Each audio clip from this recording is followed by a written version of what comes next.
Well, there we go. Maybe that'll work.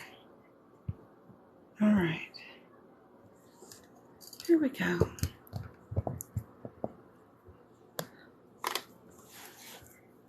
So this is RF.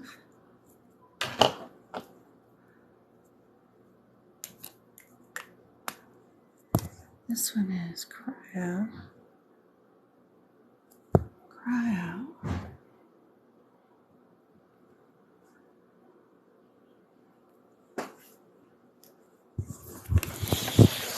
Hey guys. Hey Tiffany. Girl, I think you've been making all kinds of notes on my YouTube. I was like sitting there replying today to everybody, and I was like, Tiffany, Tiffany, Tiffany, Tiffany, Tiffany. Somebody named Tiffany's been commenting a bunch on my YouTube videos. Thank you very much.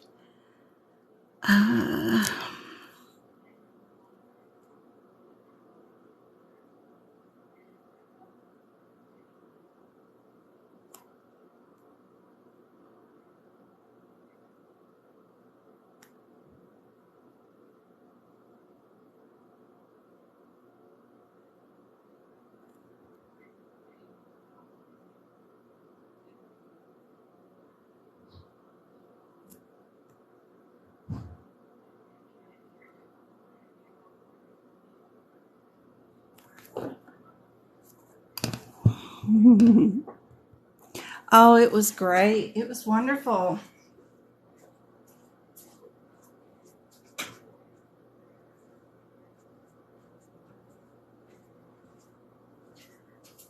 Our little James, who has been getting bullied and stuff, was the reason why I took him to Universal, because he's never been. I took Travis as a kid, but I've never taken James because I didn't get James till he was 5. So James didn't have a magic wand. I took Travis in 2013 when it opened and he got himself a wand for Harry Potter World. But James had never been, so we went to Universal, and it was the last thing we did of the day. We had ridden every ride there, and it was about 30 minutes before closing.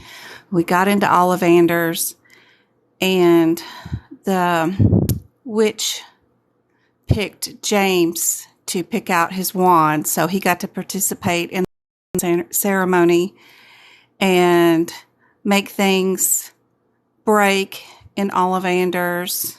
He killed some flowers, and then a wand chose him. So it was so cute. I sobbed the entire time. And then we got 3 butter beers, and let me tell you, 3 butter beers, just 3 butter beers. That's it. $45 just for 3 butter beers. 3 drinks. And I don't know, maybe 6 ounces each. They know how to charge you there. But it was well worth it. There's our butterbeer drinks. We got the souvenir cuppy things, but you know, I had to do that so they could come home with those. But that was awesome. It was a great way to finish the day. James got to have his wand choose him. And then we got 3 butter beers, and then went back to our hotel and slept good after that. So that was awesome. That was just fantastic. James got some missing work done this week too, so during spring break. So I don't know if he can still get a grade for it, but he's turning it all in, and so that was productive, was helpful, I think. He was missing an argumentative essay, so I got him to finish that, which is funny because my class in college for the PhD is making me do an argumentative essay in a week or two. So it's like, oh, I'm going to use James's idea. Okay, come on, ink pen. Do your job. Do your job and let's focus. Let's focus. He did love it. He was so excited. Hey, Trisha. Good job, Tiffany. You're doing crazy. Hey, Shadow. Hey, Jill. I'm recognizing a lot of these names. Thank you for the share, Sandra and Kinder.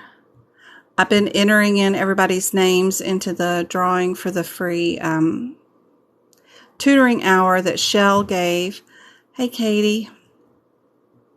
Gracious, Sandra, Ocean. Good to see you. It was awesome. I love seeing all the comments. That's so great. And I can go live. Y'all viewed enough of my videos now. I can go live on YouTube. Now I just have to figure it out. How can I go live and be live on TikTok too at the same time? So I'm going to download this app. I think it's OBS. So, and I can import my feed into there, and then it'll do 2 streams at one time, but make sure that it goes out to TikTok and goes out to YouTube at the same time. But I just got to figure it out. And if TikTok would be so gracious to give me my feed number, that would be awesome. They don't allow every person that can stream live have that number, but that would be awesome if they did. Irregardless, I'll do some lives on YouTube because I can do it. And speaking of James, do you want to draw the winner of the free TikTok-y hour since you're sitting here? Yes, I have not unpacked my suitcase yet. I'm working on it, guys. Shake your hand. Shake, shake, shake. So this is for Shelly. She booked like 4 sessions and she can't do them all. Just no time. So let's see who won. This is our wand boy who won. Who have you got? Mean. She won. That's awesome. All right. Thank you very much, Jaybird. Appreciate it. Good morning. Yes. After I finish folding the towels, take out the trash. Do you think you put in the password, please? I'm not putting in the password. No. Keep me from bothering you. Oh, you're not a bother. I love you. He can't do his electronics because his grades were not up to par, and I took away his electronics last Friday. So, I mean, we were on vacation 3 days of that, so it's been 4 days without his computer, and he's dying. But, you know, we got to have some better grades. I know he's been bullied and everything, but he needs to make sure he gets his grades up no matter what. Everybody's name, if you didn't win, will still be in here. We've grown up. I made sure that everybody's name was in here, and we all had 1 entry. If you won before, I took your name out, but then I put everybody else's names in here. So I've got everybody in there that I had as of today is in here, and I'll keep this, and we'll do some more drawings for sure. But Mean, you won a free hour of tutoring with me, thanks to Miss Shelley. So I'll make sure we get a hold of her. He walked in at the best time. But yeah, we had a great time. It was wonderful. There was not a lot of crowds, and the weather could not have been better. It was really funny. Perfect weather. It wasn't too hot. It wasn't too cold. It was great. He is handsome. My little 12-year-old. Mean. Yes. Congratulations. Thank you for the follow. Only One and Linda. Hey, Susie. Good to see y'all. Where is Mean? Should probably be here in just a little bit. I'm a little earlier compared to what normal times are. Hey, Judith. Usually I don't start till 6:30, so trying to be on just a little bit. Hey, Annie. Yeah, thank you. I'm sorry I wasn't live on Wednesday and Friday, but we did have a great time, and it was good to get... I took my book, though. I seriously took my book. I drove down there Wednesday, stayed in a hotel room. We went to the park Thursday, and then we drove back on Friday. But I still managed to get a lot of the cardiology section, all this highlighted and underlined during my time. All of it's highlighted with the yellow highlights. And then now I got to go through and do. I want to make sure I get that section done before we have our Sunday, not tomorrow Sunday, but the next Sunday, we're having a cardiology workshop where we're going to do, I'm trying to get 80 cardiology questions all in one day. We'll do 3 hours live on Zoom meeting, and we'll do nothing but cardiology. I've got like 6 more pages to finish up on digestion, get that posted, and then I'm going to really not do anything else besides some tutoring and cardiology section for the rest of the week. And I'm going to finish up those notes, hopefully those notes, so we can use my notes during the cardiology workshop. But I'm going to do my best to try to get it all done. So I'm still sitting here on digestion, which I've taken, I don't know how long to do, but I'm working on it. I'm working on it.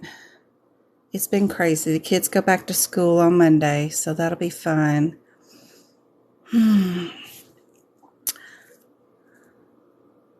So we've got another, yep. This one's radio frequency also. This one's cryo too. We're going to do an RF here also.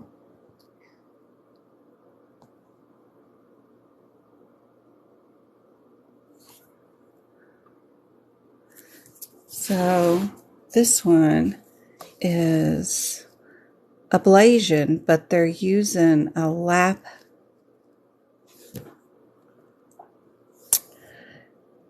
ARO.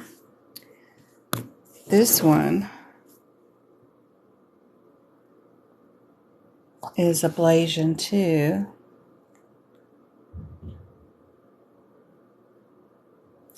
But it is doing it open. Hence the green. I'm going to get there so you can see it. Radio frequency. Radio. What's that 80s song? Radio. I don't know the tune, but radio frequency. RF. And then the other one is cryo. And cryo is the use of liquid nitrogen to freeze and destroy the lesions. I'll put the nitro definition right there, but all of these are all going to have either radio frequency or cryo. The next cryo, I won't write that out again, but it's right there on the same page. But yeah, radio.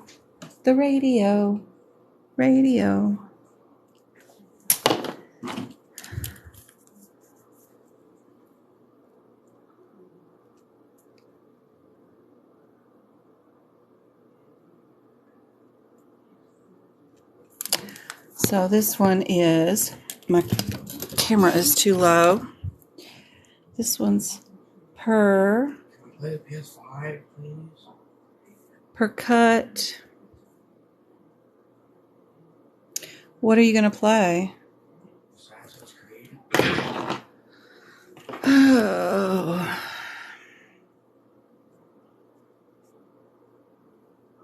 Can you and Travis please be good? Oh, come on, red pen. Don't fail me now.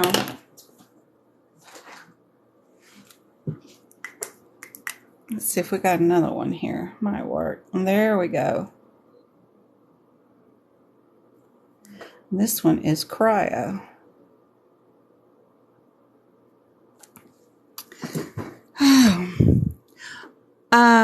I'm an auditor. I'm a medical auditor since 2009, I guess. I've been remote working from home for my company since 2013. Maybe even earlier than that.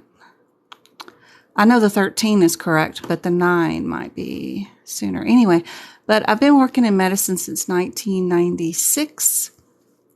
Got a degree in that year and started working. But my CPC and my Auditor are the only certificates I have now. I've done the course for COC and CIC and CPB, but I started making TikToks how unhelpful I thought the courses were for actually passing the exam, and then that sort of turned into all this. I don't need any of the certificates for my job, but I just wanted to get the CPC out of the way because I get asked at medical conferences all the time because nobody knows what I'm doing or what I do. And the company's always wanted me to get certified in it for one reason or another, but I don't need it for my job. They've always suggested it, but don't need it. I've won the Bassinger Award for Quality Improvement in California twice, which means I beat out... I have not updated the lab and path section yet. Oh, I wished I had. I've got so many other ones. I got to do cardiology, musculoskeletal, finish up digestion, and then I'll get to lab and path, and then medicine section will be next. But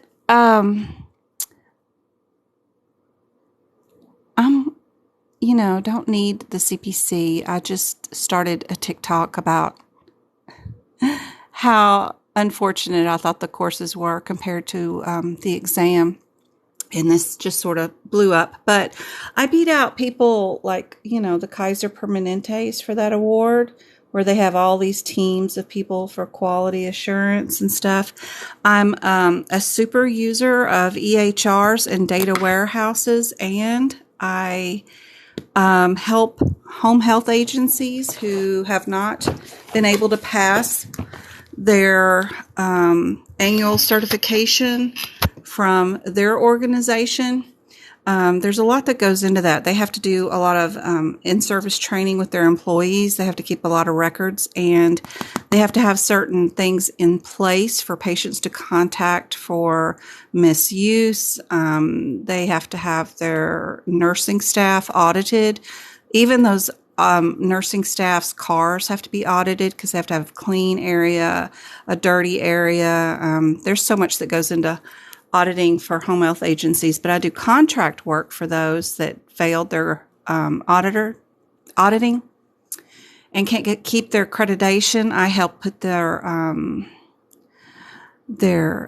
organization back into shape. I train their employees and make sure they have all the documentation needed in-house, and write up these reports and corrective actions to make sure that they get back under control. So I do that too in my spare time. It's always fun. Oh man, but I am almost done with this. Let's see. I know, but I miss y'all guys, and I feel... Hey, Mom, Miss Waz. We did have a great time. It was wonderful. Hey, Will. CCS, I do help with CCS. I even have several members who are taking their CPC and CCS and CCA at the same time. There's like this course that people are paying for that actually gets them their CCS and their CPC at the same time, or something along those lines. Everybody in my group knows Miss Janet, and she is working towards her CCS. She already has her CPC. She helps out, but in my Discord group, if you haven't downloaded the app, download that app and sign up for an account, and then come find my link thing that is that thing right there, the 6243. Come find me there because this is cool. So I have our regular chat room is that room right there. But then under information, I have all these other rooms. We actually have a CCS and a CCA practice question room where you guys can come in and do practice questions. I think I was updating some stuff in here yesterday. No, that was CRC. But anyway, we do practice questions in here. There is so much information in here. And practice questions. They're working on flashcards right now. So that's so much fun. We have one for risk adjustment, which is really cool because I did this one today for the risk adjustment. I put that little document in there for them. But we have practice questions for COC in here too. We have ones for the auditor. If you want to become an auditor, we have those too. Room for that. I have book prep room. You can buy books from each other. Job resources, CEUs. And of course, we have CPC practice room questions too. Y'all have been working like crazy in here, helping each other out. And it's just awesome to see. Even the anatomy today I was working on in med terms. I put some more med terms in here today, which are super fun. We've got I made some notes about MRSA and MSSA and whether it can be penicillin resistant. Both of them actually can. MRSA is more likely to be resistant to penicillin, of course. MSSA is and can be resistant to penicillin, but not as often as MRSA. But I'm still working on fixing those notes or seeing what discrepancy was involved in that particular situation. But we've got lots of information on every little subject you can think of. The anatomy is right here.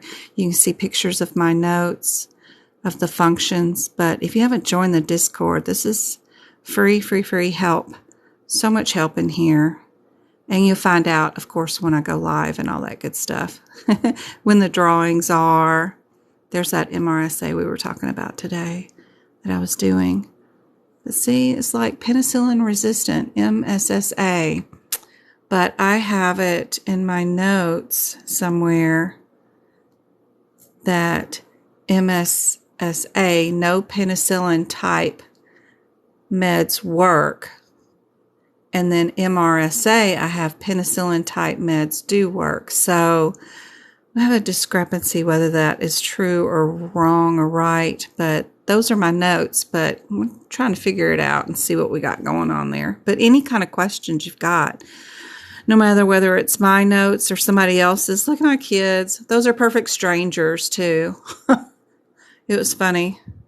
But anyway, we share lots of information in here to help out. And that chat in all these rooms for guidance and regulatory, I just shared every definition you could possibly need for your guidance and compliance, which is really great to write in your book. That way you don't have to remember it. There's just so much good free information here.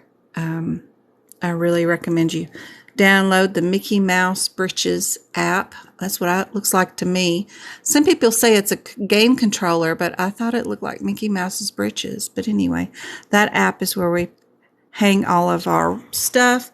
Of course, I've got my own website, medicalcodingbyjen.com. And if you wanted to sign up for our 3-hour Zoom meeting next Sunday, not this Sunday, it's just $10. And we're going to do 80 cardiology questions at least. I'm going to do the CPT section for cardiology and then the medicine section that may have some cardiology parts in there too, including probably Appendix L. If you've ever looked at that nightmare, we'll have some questions on that one too. So if you want to join in that, there's still some more spots. You can get in with that class. If you can't make it on Sunday, it's okay. You can, if it works, I'll put your email address in for the YouTube replay, which will be private and only available to the ones that purchase it ahead of time. I swear I'm going to get that figured out.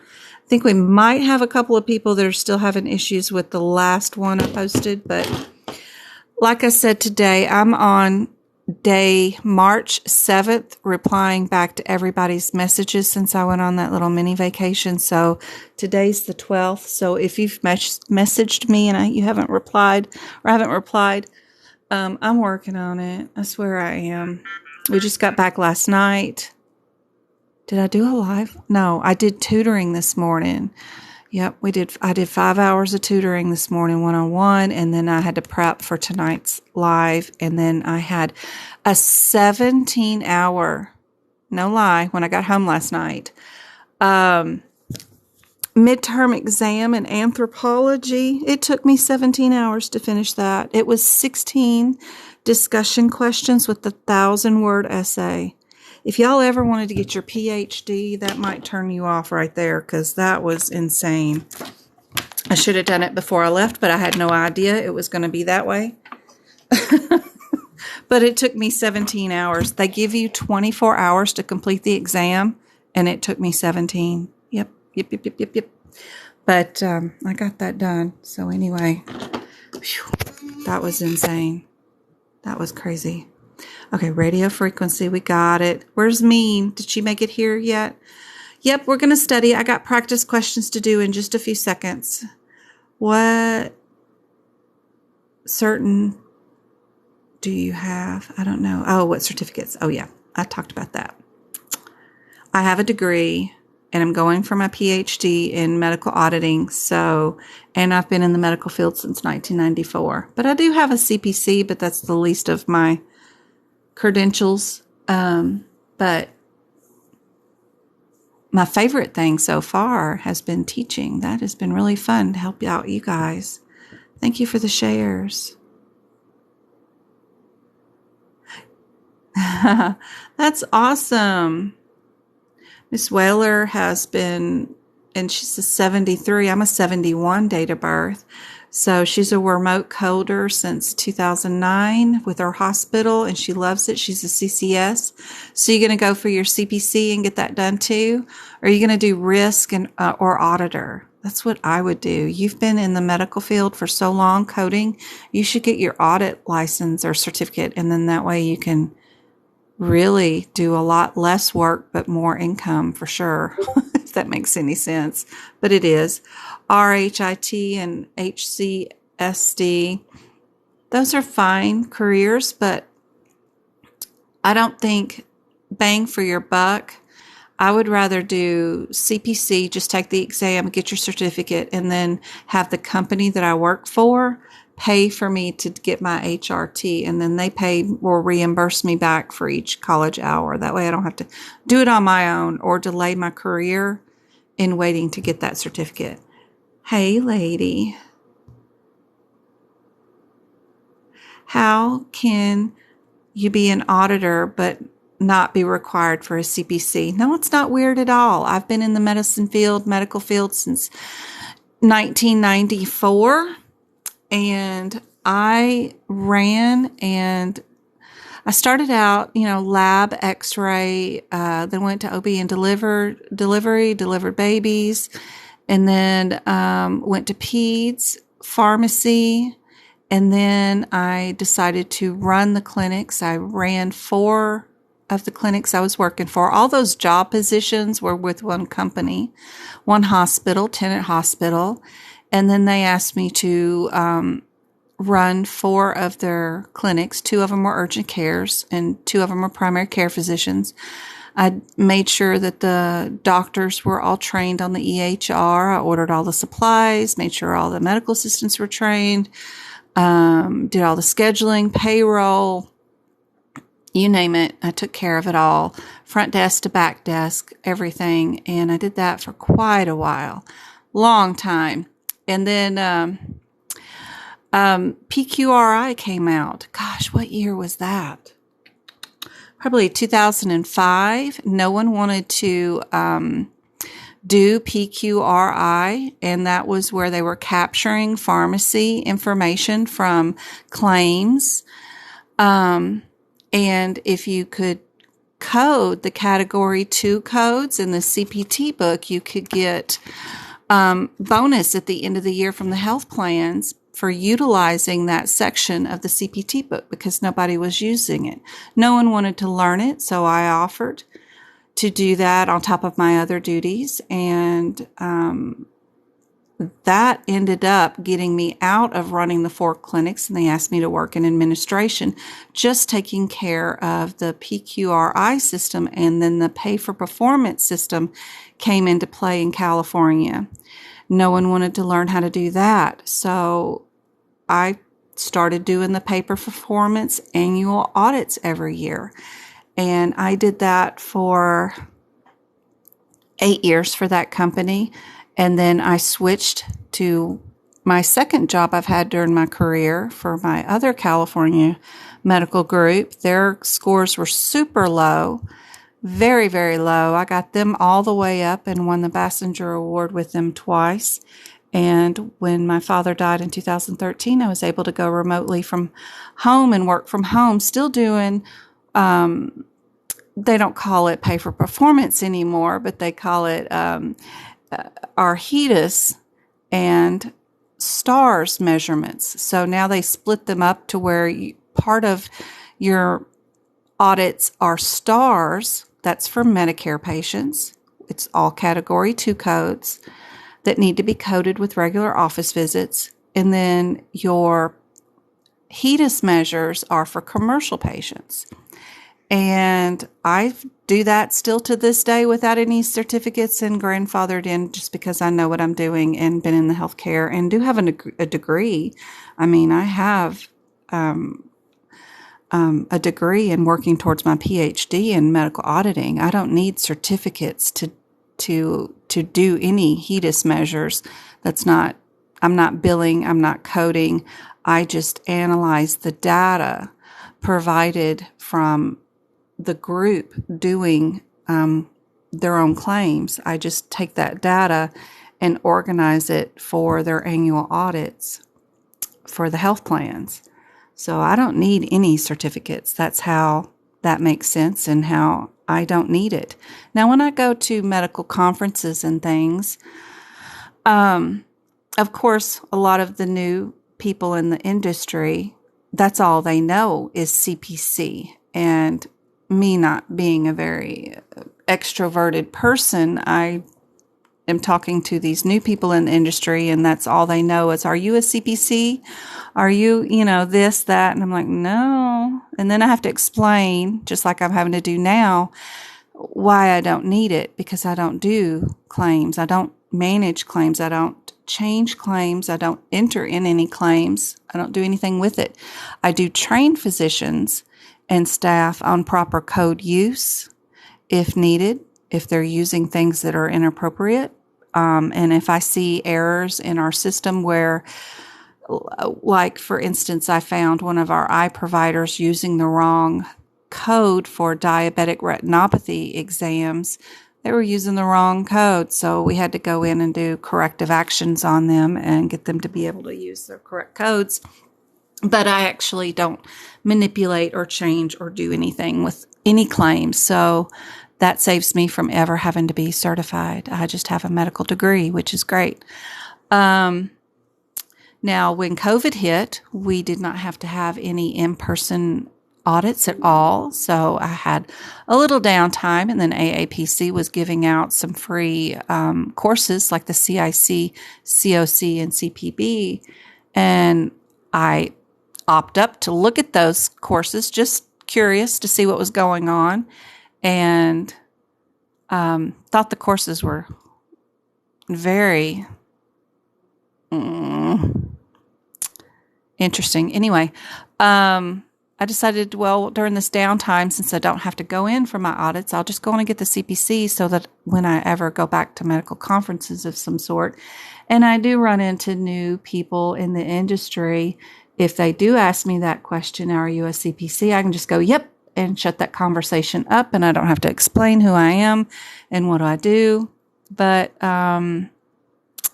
that was my main reason for getting a CPC. Now, when I did get my CPC, I realized that course was maybe not the best thing to help prepare people for their CPC exam, and I thought it was very unfortunate. Made a TikTok about it, and here we are today where I'm helping hundreds of people pass since April of last year. So it's been really fun to help and make a difference in people's lives, and that's what I do.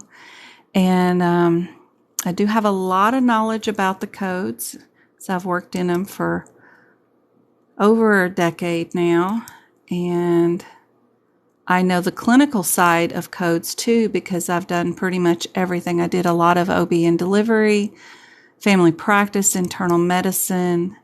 I've been in on surgeries of all sorts and enjoy the clinical side of things too. So I'm sorry, I'm just bringing up tonight's questions. There we go on the computer. So I have them up and ready for you guys. So Lindsay, not weird at all. Not weird at all. You can look up my name on the California.gov website. If you go to California.gov, you can go to the medical report cards, and you can go to the Hedis measures, and you'll see that Jen Brewer won the medical award for quality assurance several years in a row. I won the STARS award for most improved too for the medical group for Medicare measures too once so far. So that's been fun. It's pretty cool to figure out how best to get these measures met and improve your patient's outcomes. That's been fun. I'm really good at troubleshooting, so if there's an issue or something, I'll work with it until I figure out how to get it done one way or another. But that's what I do, is troubleshoot all day long. Oh, you're agreeing with Lindsay how weird it is. It's not weird at all, nailing. Suzanne, time management. The CPC exam, yeah, time management, I guess, is needed. But what is needed is to not read the question is the best route to go. Go straight to the codes. Look for coding irregularities. Do the process of elimination. Get down to hopefully just picking out the answers, because the codes will tell you the answers based off the rules and regulations. Beside them, there can only be one answer. Maybe look at the question for a patient's age. Maybe look for what body part you're doing, or an AKA term. But other than that, really shouldn't be reading the questions for the CPC exam, because they are full of propaganda and things that are trying to make you go to the wrong code. You are not a coder for that exam. Everything's already coded for you.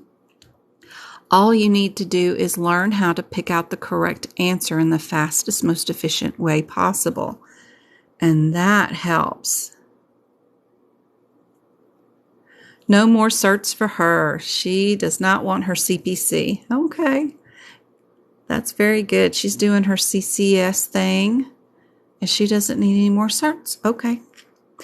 CCS is the other, a HIMA.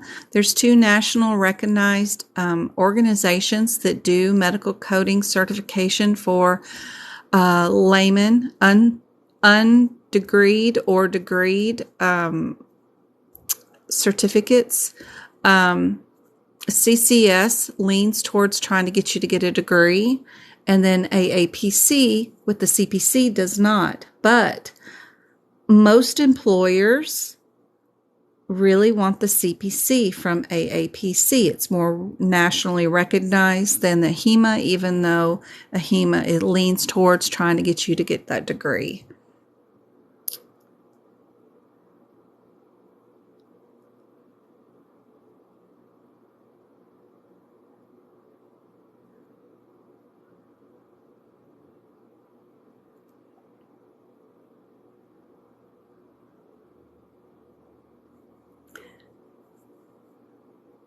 Suzanne is a CPC and a CRC, and I cannot code. I don't know what that means, but she should be able to code.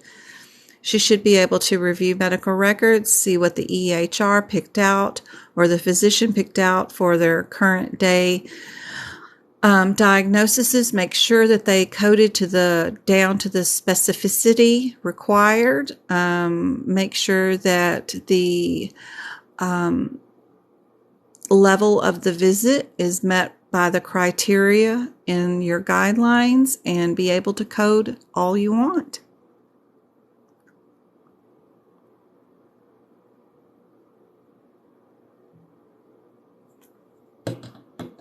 I will load this up on YouTube. You got it, Virgo. You need a CPC would be great. If you got a COC for outpatient, that's wonderful. Now, if you want to do inpatient hospital, you need the CIC certificate. Getting both is great, and that's from AAPC.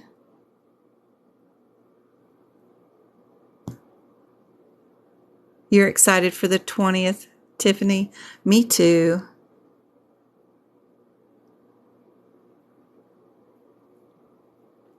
You can code for the hospital with AAPC CIC certificate and no other certificate. That's all you need to do hospital, if that's what you want.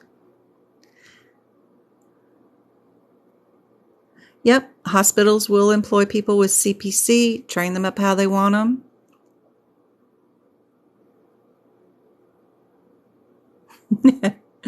Thanks, Trisha. I don't know what's crazy about what story I told, but yep, that's my life.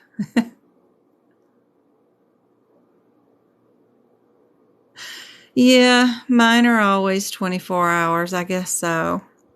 It's insane. That 17-hour thing that I did 16 of those questions last night.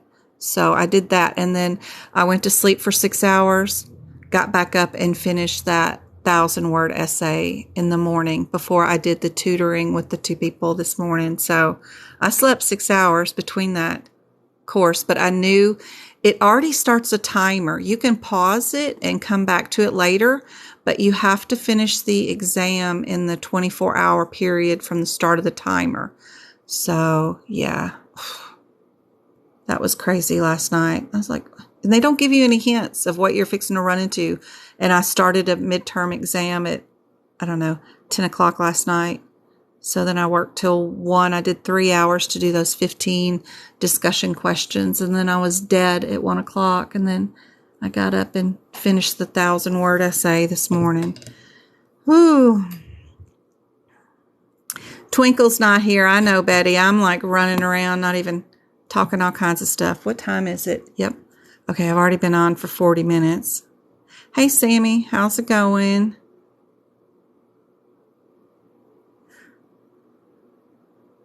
Oh, you love teaching too. What do you teach always?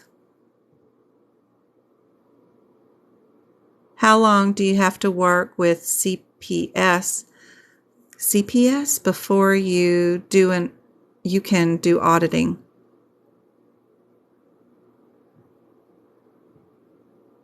It depends on your company's policy. So I took over their auditing, and just because I volunteered, because no one else wanted to do the job. So if they completely think that you can handle it, then they can turn it over to anybody.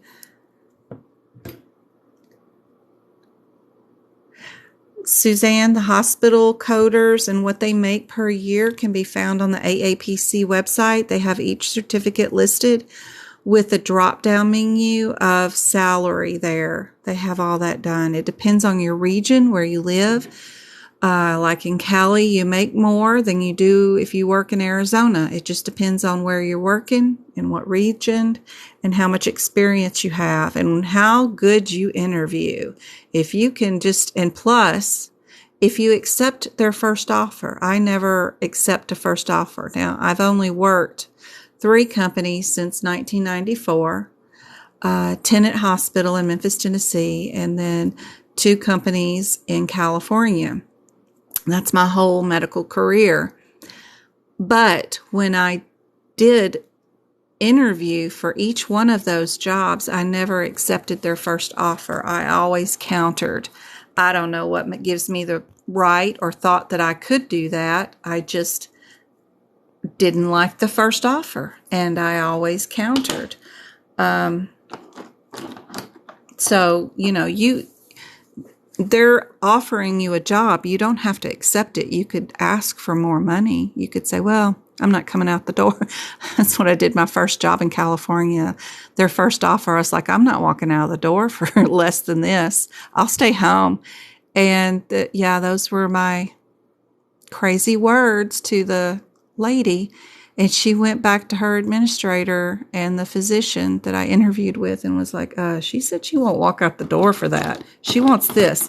And they gave it to me. But I don't know if I'm intimidating or what, or who I thought I was, but I was coming from Memphis, Tennessee, where I guess I had worked my way up through the hospital and was expecting California to be more pay than what I was even getting in Memphis, because we're Tennessee, but they offered me a lower number than what I was making in Memphis. I'm like, no, the inflation here in California is this and that. I'm not accepting that. No way. And then when I went from the second company in California, I just wrote down double what I was making from the other company and said, that's my salary. And that worked. That was nice. And they gave me a sign-on bonus on top of it. So I just finagled my way into making what I wanted. You don't have to accept what you got. No, you're not. You're not late. I haven't even started. I just been talking. People been questioning.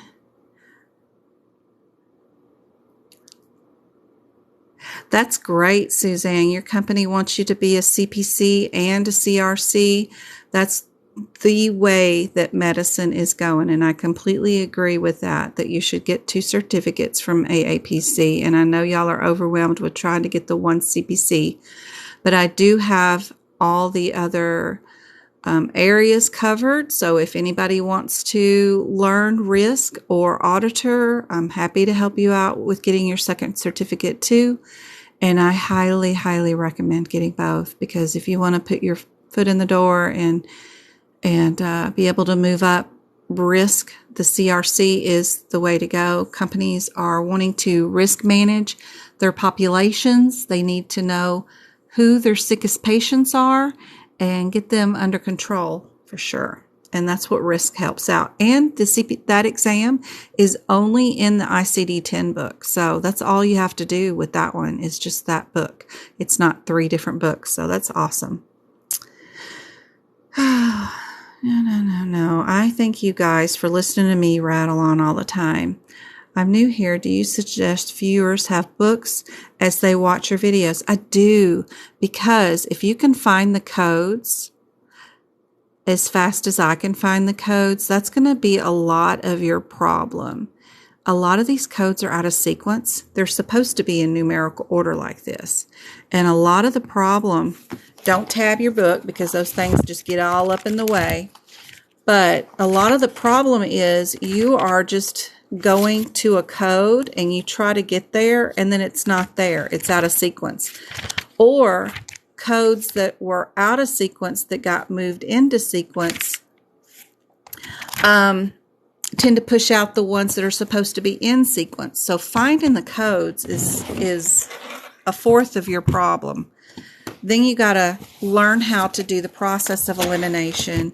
You need to learn how to pick one-word differences underneath these codes so that you can grab that and run to the question and do word searches through the question without reading it so that you don't get confused with the propaganda that's in there.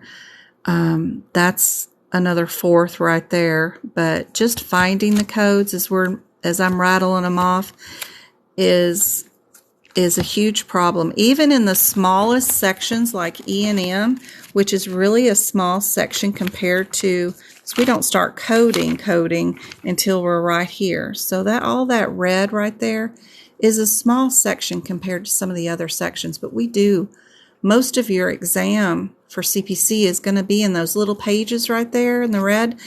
And just to find the 99291 or your 99384s or the 94s, people get lost in here because they get out of sequence and they can't find them, and we have to tell them page numbers to find it and follow along while I'm doing questions.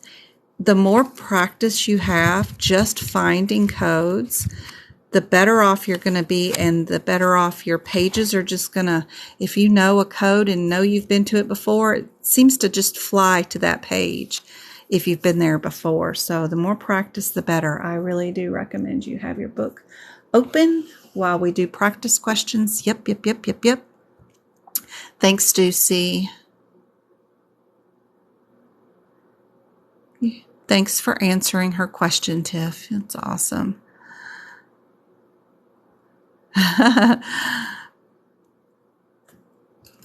Yeah, auditing is so much fun.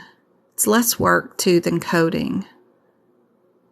But the higher you do move up in administration, no matter what profession you pick, the less work you really do compared to frontline people or anything, in any industry you are. So my mom told me that a long time ago. CPMA is the credential for auditing. You can get, Annie, you don't have to get a degree for auditing. I'm just crazy. You can get just a certificate for auditing, which is the CPMA. MK, how's it going? We did a drawing for, Shelly gave away one of her certificates she already bought. And she couldn't get it scheduled with family and career and just doesn't have the time to sit down. So she gave it away. We did a drawing, and Mean, if you ever see her around, she won. Diagnosis is diagnosis codes. Yes. I was almost done with the course before I found out it wasn't inpatient. Oh, no. That 17-hour test, I ain't lying. Oh my gosh, it was crazy. Just for anthropology, of all things. And it's a small anthropology. It's like 102 anthropology or some crap.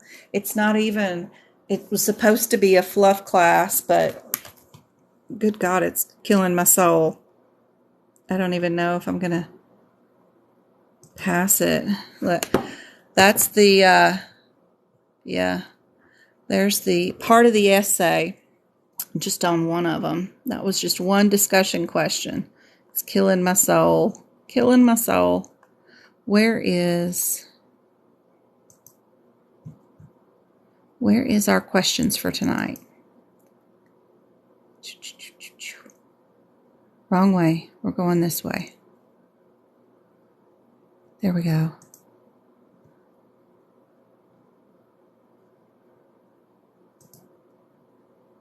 We're going this way. Yep. And let me turn this sucker around. Make sure I'm on the right one. Nope. Of course it flipped. Oh. Is that it? This is it. I'll try to get my book and this book all up in the same thing. Same area. Okay, you don't fall off, Mr. Lazy Susan. Love the Lazy Susan.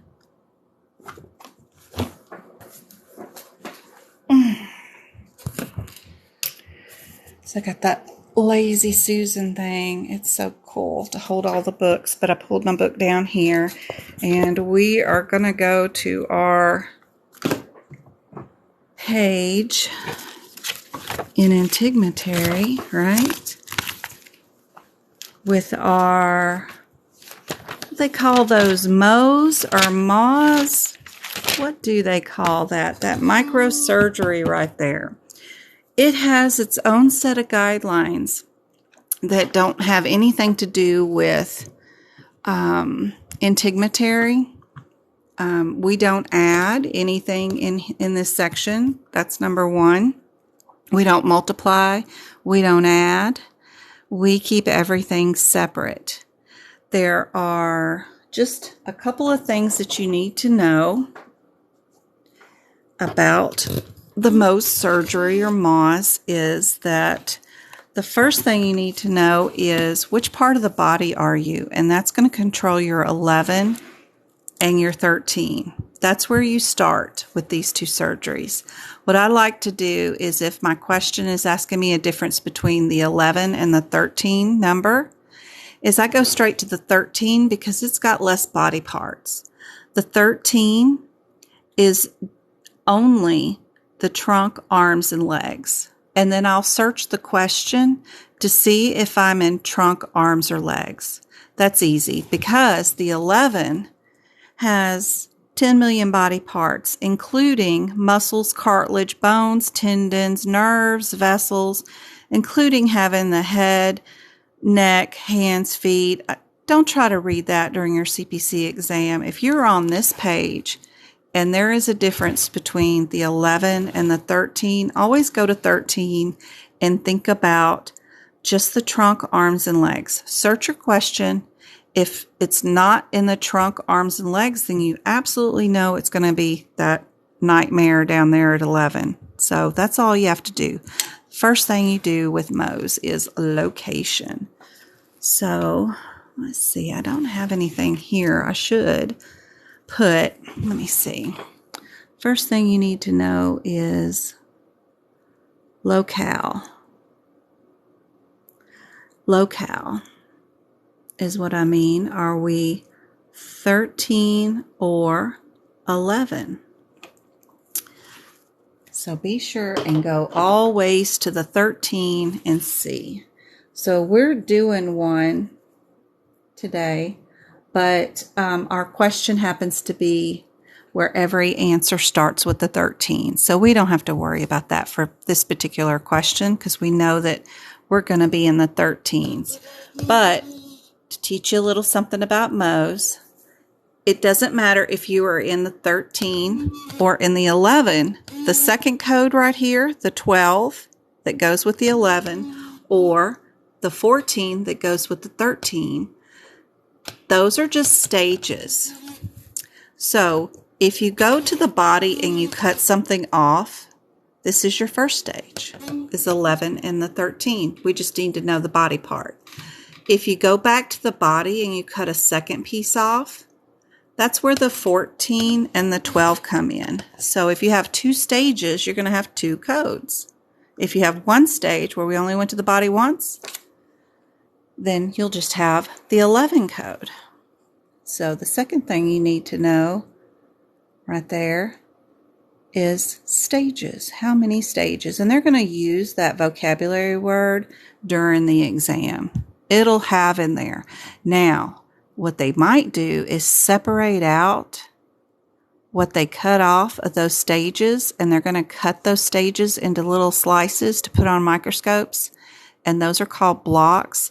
They'll separate out the word stages and the block word as far as they can. Might even put 3 sentences of garbage in between there to prevent you to figure out how many blocks you got out of which time you went to the body.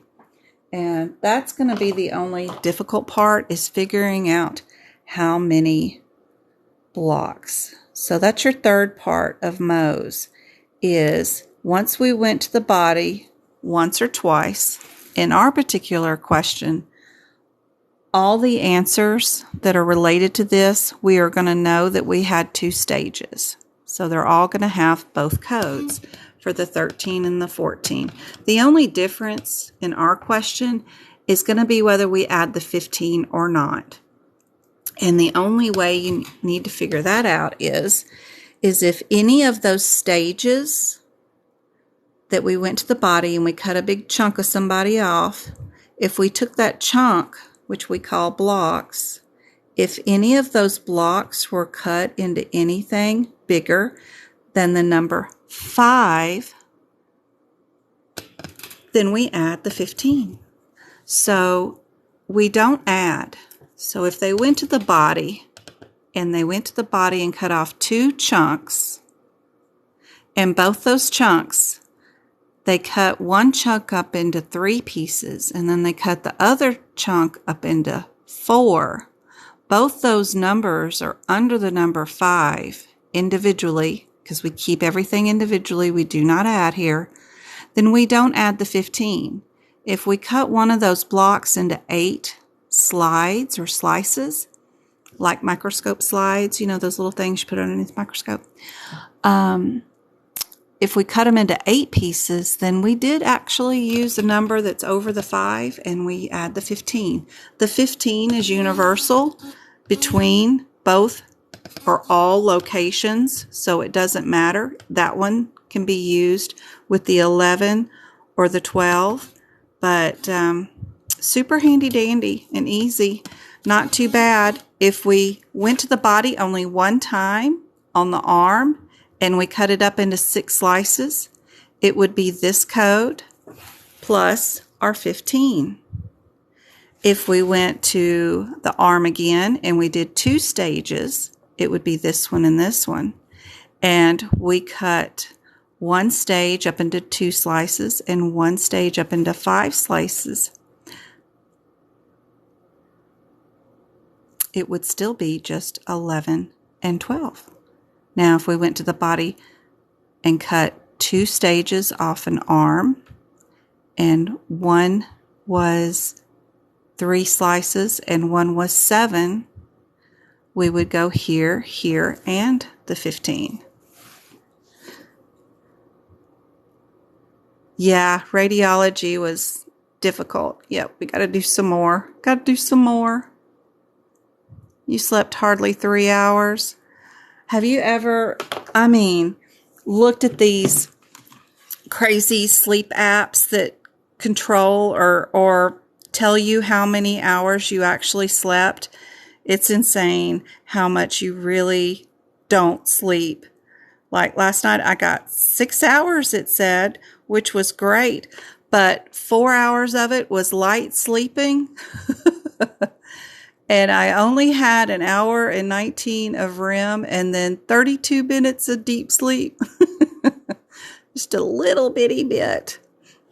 Itty bitty bit. It's crazy if you ever do one of those things. It's like, I did all that laying down for 6 hours for doing 30 minutes of repair time. Really?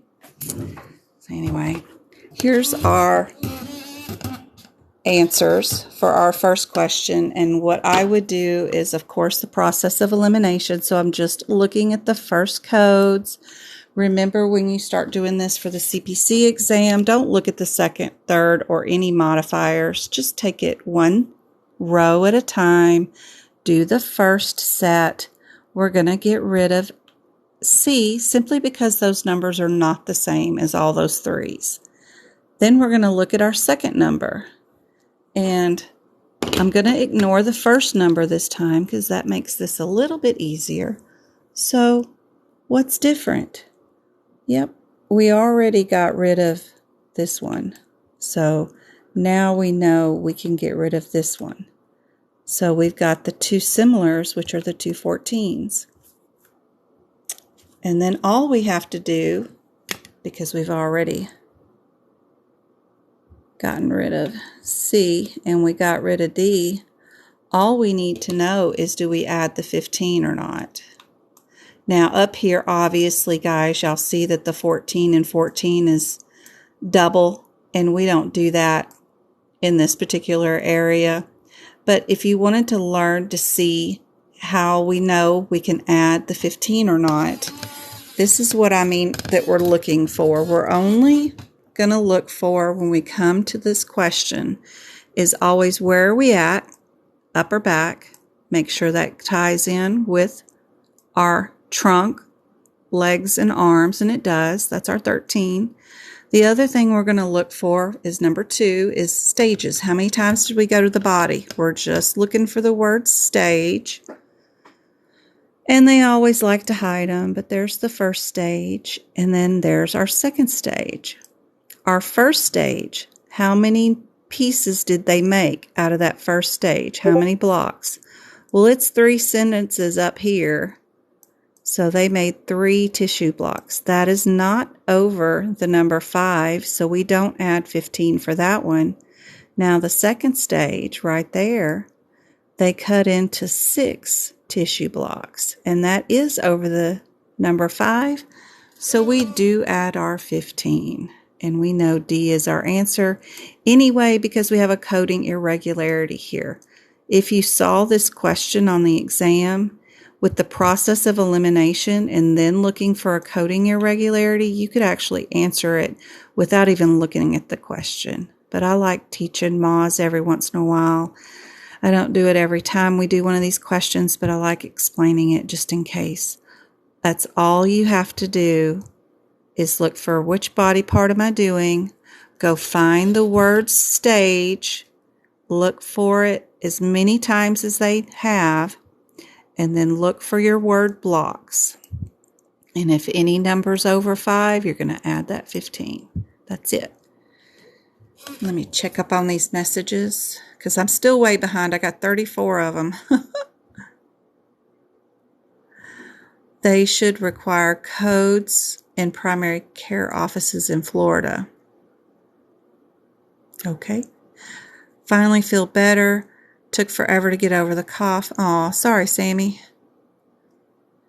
You're welcome, Suzanne. No, you rock, Annie. I am trying to be useful, Kim. Thank you very much. I think risk is fun-ish. I mean, I like it better if I had to code or if I had to do risk adjustment, I'd do risk adjustment because I don't like coding. But risk is okay. All you're doing is, and the computers do it for you, they will put a number value based on their diagnosis. Like if you have a patient with a heart transplant, they're at a higher risk and they need more interventions to keep them out of the hospital. Like you need prescription management. You don't want them running out of any anti-rejection drugs. You want to stay on top of their refills. You want to make sure that they are healthy and happy and doing everything they can to stay healthy and happy, because one setback with a heart transplant patient can cost millions in ER and hospital stays just to get them back, just because they couldn't get a prescription refilled or something ridiculous, you know? So that's what risk does. And the more that you can help patients, the more that I like that kind of stuff.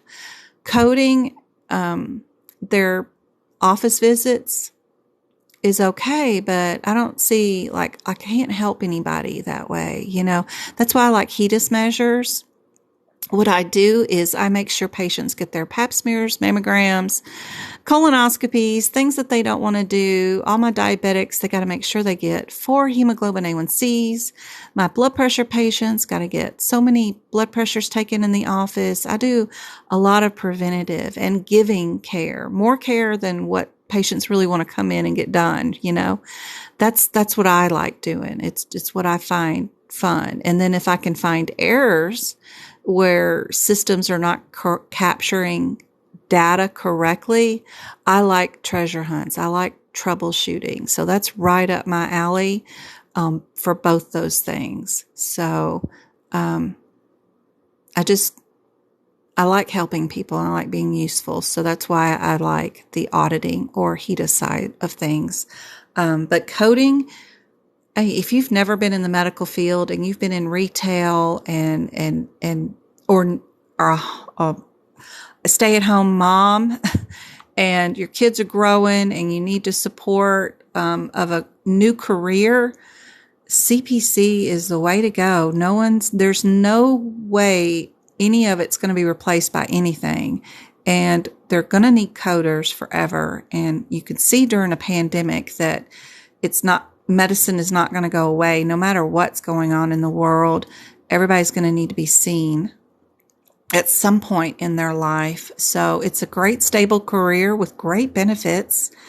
You know, Dr. So-and-so, and if you have an issue that happens to be in Dr. So-and-so's specialty, well, you've got a direct line to that doctor. You can get your mama in easier. You can get your kids in easier. You're in the medical field. You've got a way in for you and your family. Plus, you got better benefits. It's just a really good career just to go into no matter what, to make a life-changing area or profession that won't crash on you, you know. They'll send you home if they have to and let you code from the house. It don't matter. They're going to get their job done. So that's okay.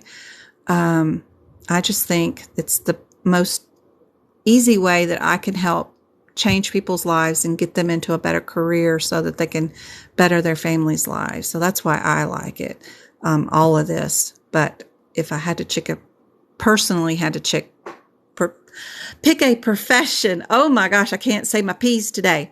I would go with risk over CPC, but that's just me because I have to find meaning in whatever I'm doing or a challenge in it because I'm competitive. So that's why the auditing is helpful on my end too. Yeah.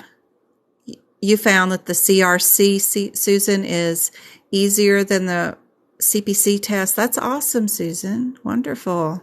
Got so many established people in the field tonight. That's very interesting. Most of the time it's people that don't know where to go or what's going on. So that's neat.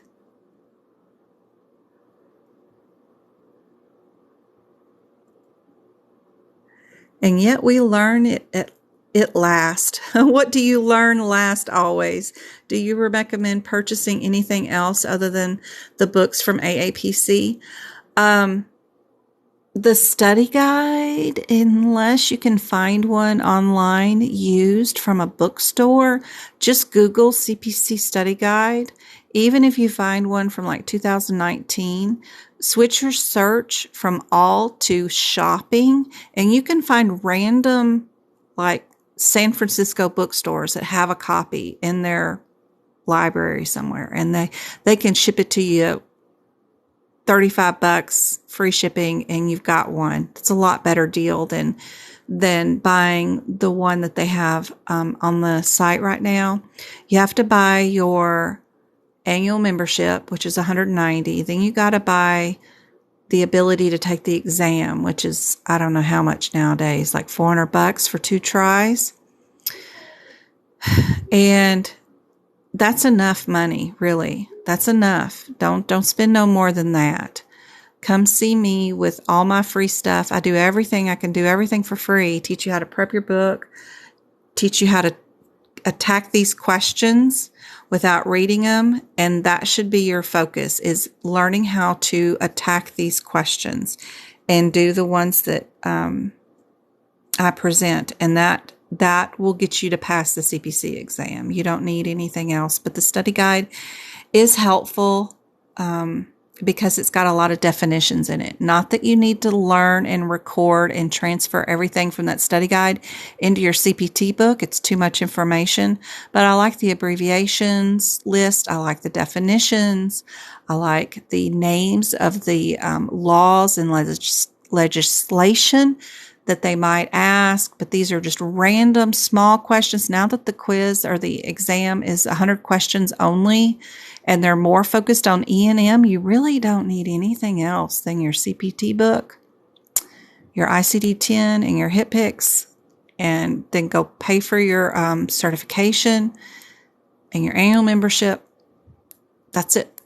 When you buy your books, get previous years on your ICD-10 and your HIPICS used from even Goodwill. Check out your local Goodwill. See if somebody turns some in for $6 or something.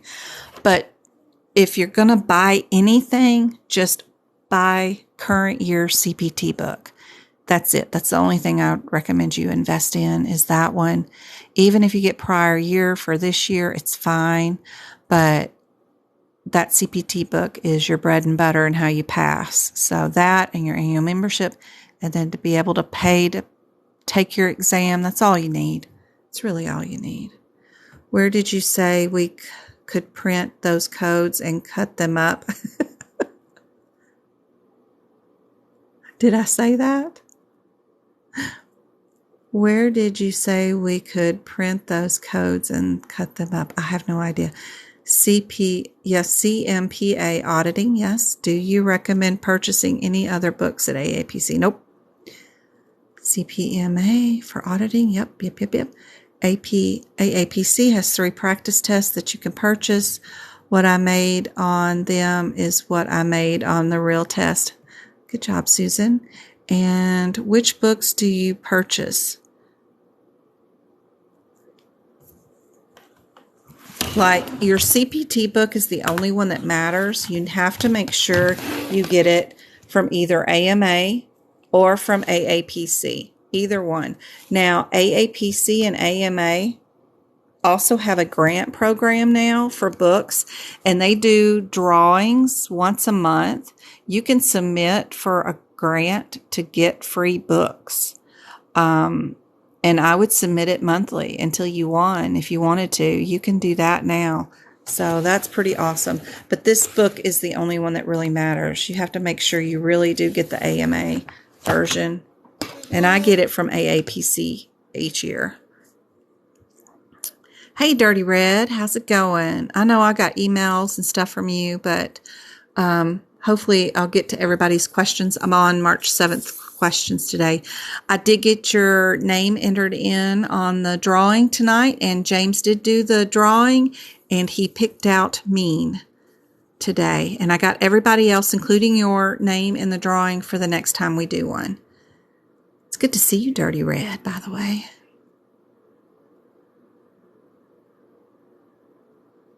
How do I code it? The first block is 8, and number 2 or 3rd. Oh, okay. So if you go back to the body 3 times, is that what you're saying? Let's say our question was on that back, and they went 3 times to the body. So you would code this one first, this one times 2, because they went 2 more times back to the body, cutting 3 different stages, right? So then they have 3 blocks of tissue, right? One block is 8. That is over. So we're going to do 15, right? And the other one is 4 and the other one is 2. Then you're good. That's all you need. You'll do this one, then this one times 2, and then add that one. If one of your blocks is cut into 15 blocks, okay, let's see, one of your stages is cut into 15 blocks. So we're going to do one stage at 15 so that it's clear. One stage at 15 slides, right? So we'll do our one stage. This includes 5 tissue blocks. So 5. Then to get 15, each time you do this one, it's 5 tissue blocks. So we would do this one times 2. So 2 times 5 is 10, plus this 5 more is 15. So if we had one stage with 15 blocks, we would have that code with a comma, and then this code times 2. So 5, 10, 15. I have these in my notes where you would do different staging, how many stages, how many blocks. Those examples that we did today, I like to write them all out just in case, however many we do. It's neat to have those little notes down there to show you what to do. So that's helpful. I also have notes at the top too that help out. Let me try to get through some of these messages.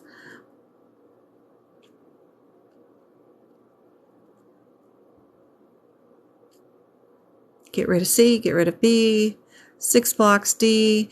If you code category says surgical, that can't be reported with diagnosis. Sorry, lady, I'm lost in your conversation. Don't know what that is. Is that like, I don't know. It's frozen. Ooh, I hate that. I hope it wasn't frozen for too long. I think acuity is an eye test. Yep. You're in retail, MK. Bless your heart. You're a hard worker. You work harder than I do. Even when I'm taking a 17-hour exam. Dirty Red, CHF and acute ortho are huge right now for reimbursement here in Ohio. Yeah, the university in Ohio even hires remote for CPC, and you can get on with them without having your CPC, but you have to have it within your first 90 days of getting the job. Even if you get it on the 100th day, they won't keep you. So when they say 90 days, they mean 90 days. So if you can get hired without even having a CPC right now and start coding for the university in Ohio, by the way, because I've had mentees do that.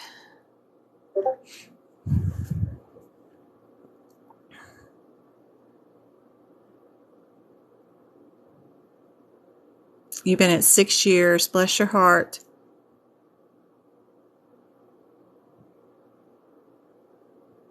Two years and a medical assistant, then COVID hits. Oh no.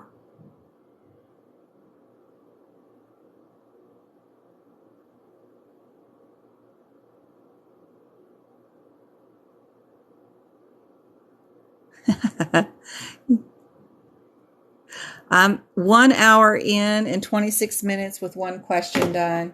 I'm so good tonight, y'all. Okay.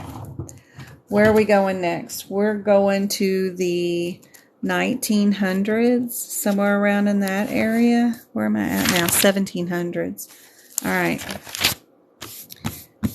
Our 1900s is still sort of on the same-ish pages. We're down here in the breast area for our question. Whoops, I hit the wrong thing on my thingy. Where's my mouse? Okay.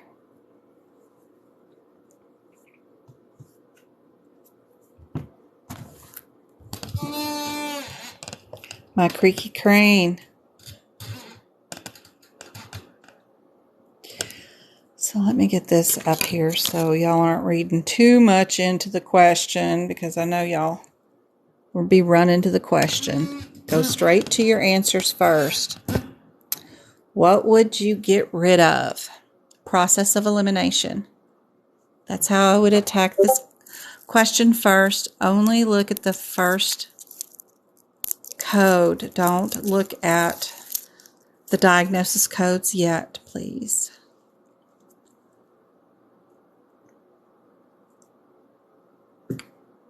Some people only feel comfortable getting rid of B, and that's fine. But I really like the 20 and the 25 because they're so close, right? Now, the differences here is we have like a symptom, right? If you know a little bit about your diagnosis book, we're in like what, kidneys here, we're in symptoms here, and we're in neoplasms or something near the cancer codes here. Kind of gives you a hint of where you're at. If you want to, sorry, I'm having some chocolate to get rid of a migraine. Anybody love these cherry-filled Hershey Kisses? Those are so good. But it helps to get rid of the migraine. Okay. So the 20 and 25 is what I do like. And just knowing that information can also help you for that question. They're so good. Oh my gosh. Especially if you love cherries like me. I like cherries more than I do strawberries. So before you look at your question, let's go find our differences in our codes.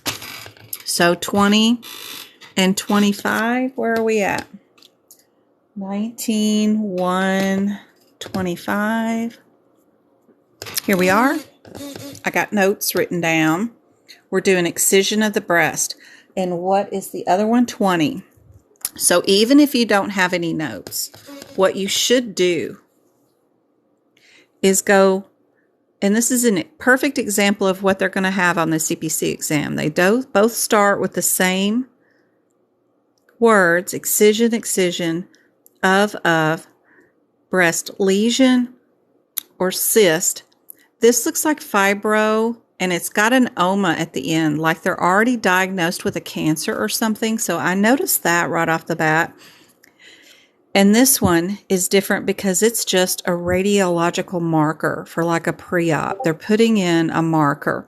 This one is actually removing a whole bunch of stuff, including a benign or a real malignant tumor.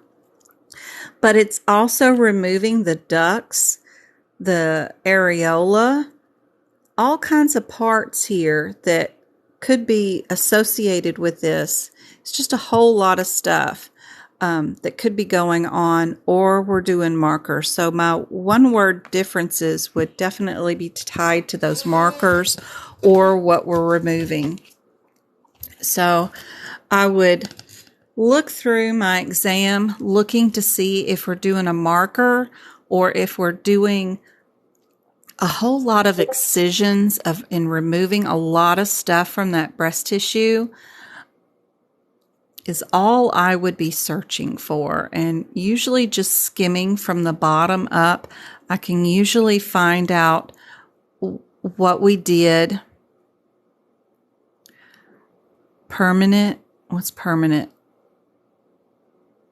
Yep, there they got the methane blue staining of the tissue.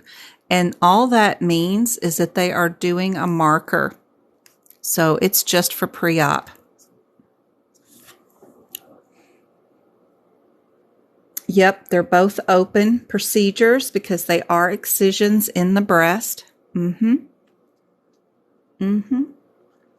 This one, the 25 isn't removing anything. It's just placing a marker on that lesion.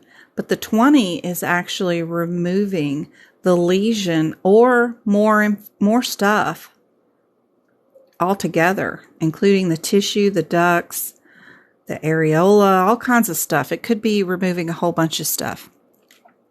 All we see is we're doing a blunt, sharp dissection into it. They did happen to do a biopsy with a wire, and then they stained, and that's all they did.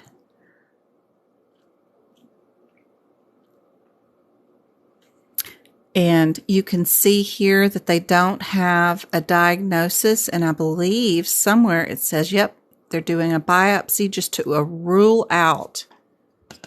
So they do not have an OMA diagnosis. If you were going to use something, this automatically means they have a diagnosis. If they have an angioma, I know I can say it in my head, but I can't get it to come out of the mouth.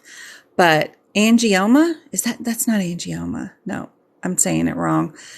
Anyway, the OMA means they already have a diagnosis. So I know that when I look between these two codes, one of them has a diagnosis. That rule out would have been enough for me. But I do love seeing that they are doing the marker. So D is definitely your answer. And that's all of that question I would read. I wouldn't read any more into that. OMA, tumor. Yes, yes, yes, yes. Absolutely. All right, where's my little blocky thing so y'all don't run to the question? Here we go. There we go. All right, what are we keeping?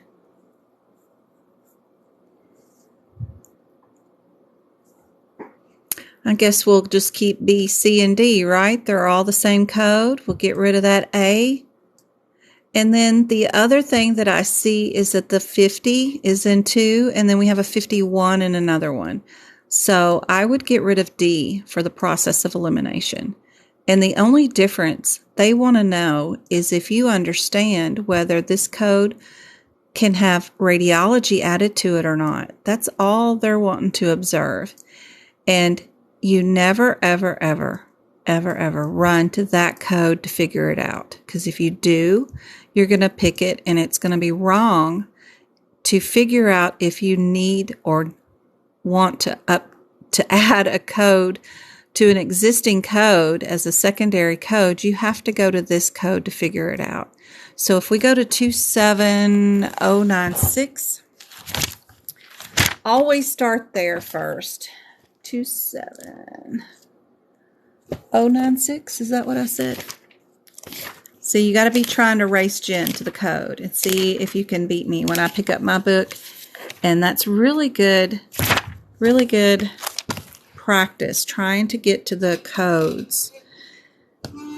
So this code right here, which I haven't done any prep work for yet, but all I'm going to do is look to see if I can add radiology to it. And that code descriptor, it includes imaging, fluoroscope, so I know I'm not going to add a 7000 code. I don't even have to go to my parentheticals if I want to. There's a lot of confusing parentheticals about fluoroscope and stuff down here. Unilateral or bilateral procedure or whatever, but none of that has anything to do with what our question is asking. All it's asking is if we can add 77 code to that, to 7096. And because I know for a fact out of my head that the 7000 codes are nothing but that red section right there for radiology, I know that's what they're asking, is if I can add radiology to it. And using that code right there, it includes radiology. So without even looking at one word of that question, I would absolutely feel super confident in picking C and move on to my next question. I wouldn't even bother reading the question. Y'all can if you want to, but it ain't going to change the right answer.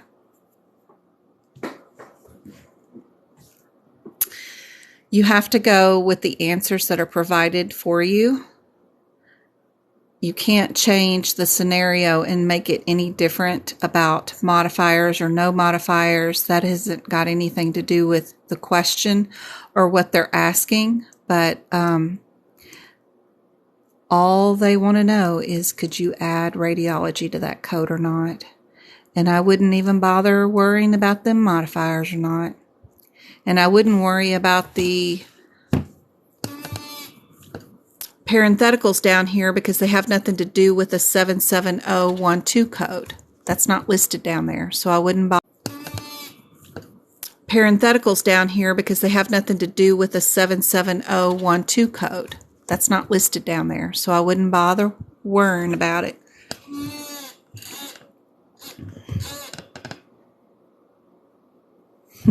No second code. You're right. Thank you for the follow. I eliminated D. Let me show you.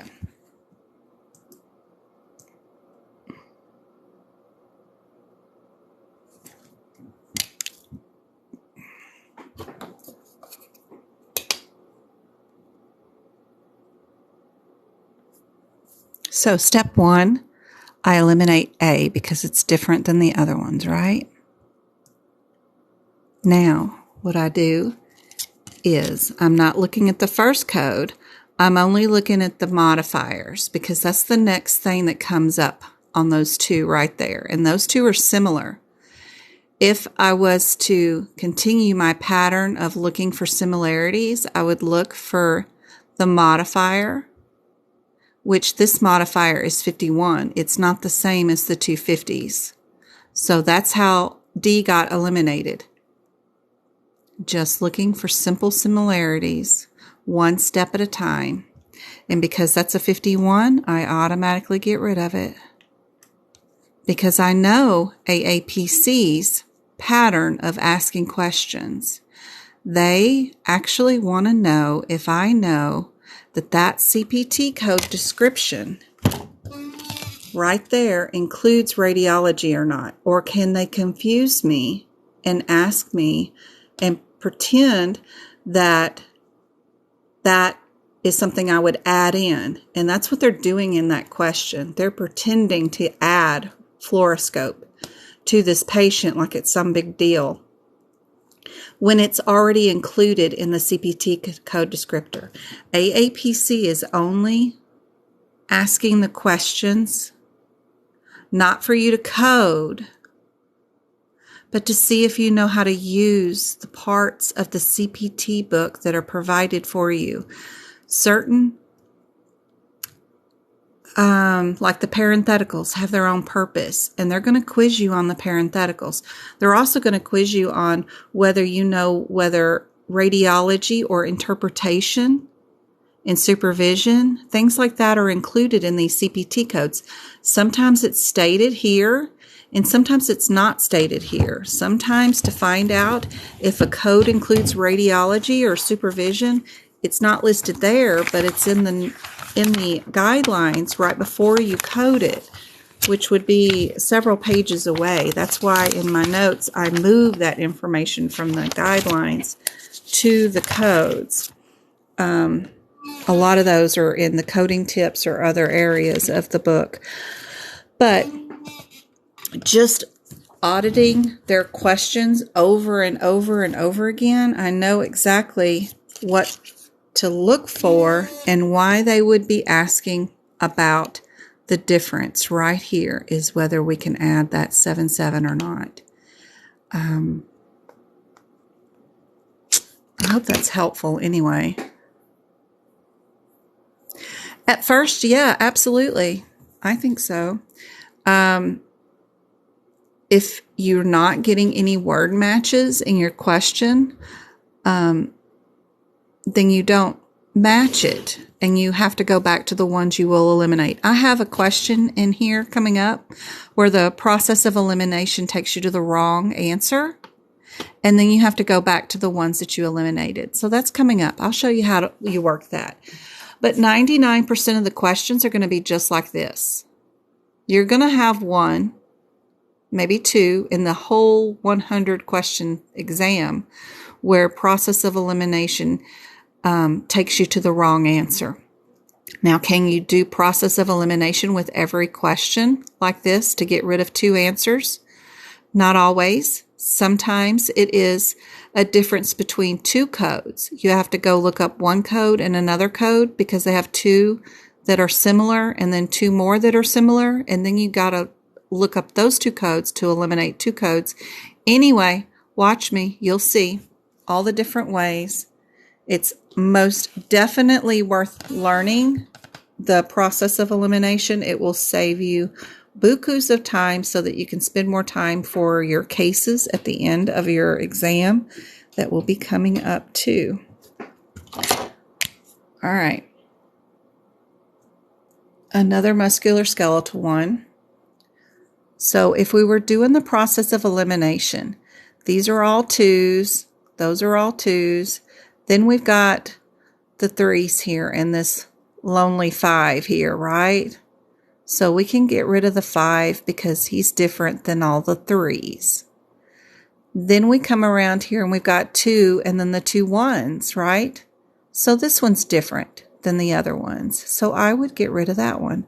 I would only go look and see what my differences are between my 15 and my 18 to see what they're trying to figure out if I know. So if we go to 22315, 223.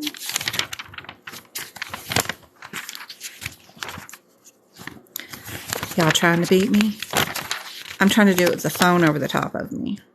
223, 18 and 15 are both right here. So we've got both. One's open and one's closed. That's super easy. Isn't that what I picked? 15 and 18? Is that the right codes? Boy, that's easy. So they just want to know if I know the difference and are able to pick out whether a procedure is open and closed. Very classic of AAPC. So I would just be looking through my question to see if they did an open or closed procedure.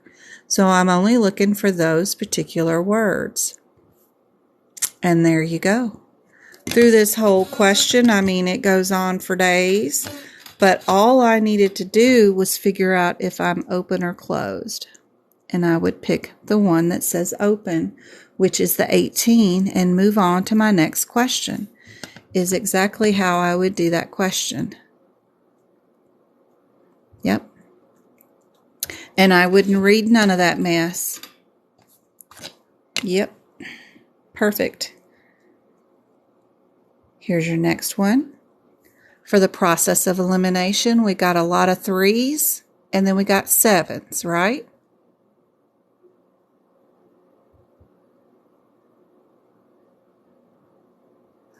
I like, of course, we get rid of the 6, and then we get rid of the 7799, right? And this takes us to the 05 and the 09.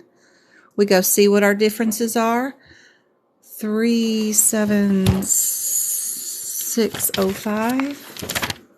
37605.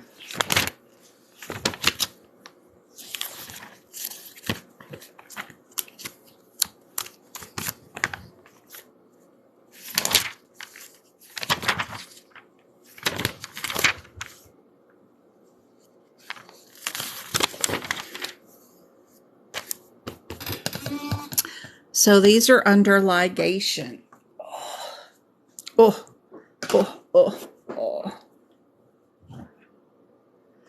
What's she got going on? One of them is, the 05 and 09, but we're under the header of ligation. Both of them are internal common. One of them's with occlusion, and the other one is not. So we're doing ligation with an occlusion, and that's it. So we've got a lady with some headaches, right? Visual disturbances, and she's getting a biopsy.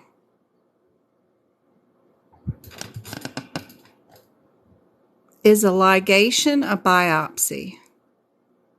She's getting a temporal biopsy.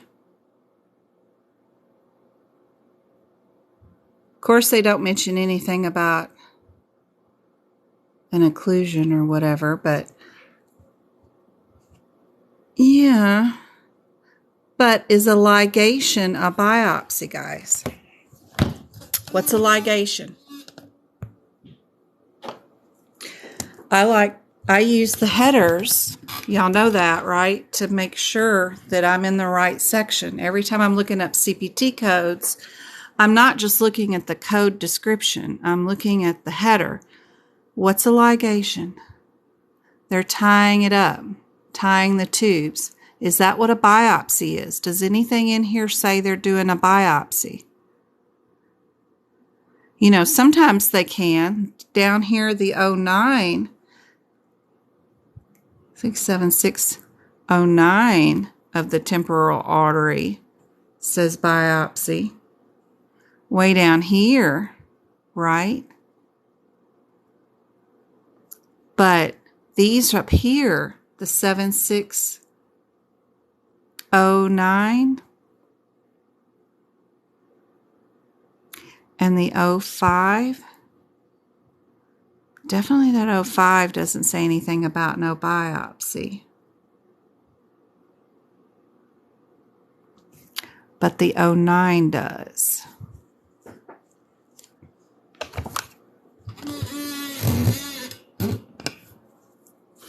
Yep. So make sure. Yep.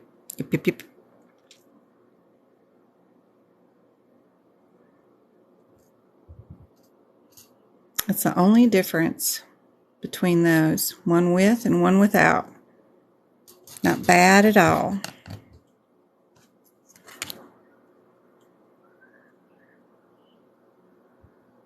All right. Whoops. Try not to look, guys. All right. More cardiology. Process of elimination. Now, the 2, 5, and the 30, I know they're only 5 apart, but these 18 and 19 are so enticing because they're only one number apart. I'd go check out these first. If my header wasn't correct, I'd move to these.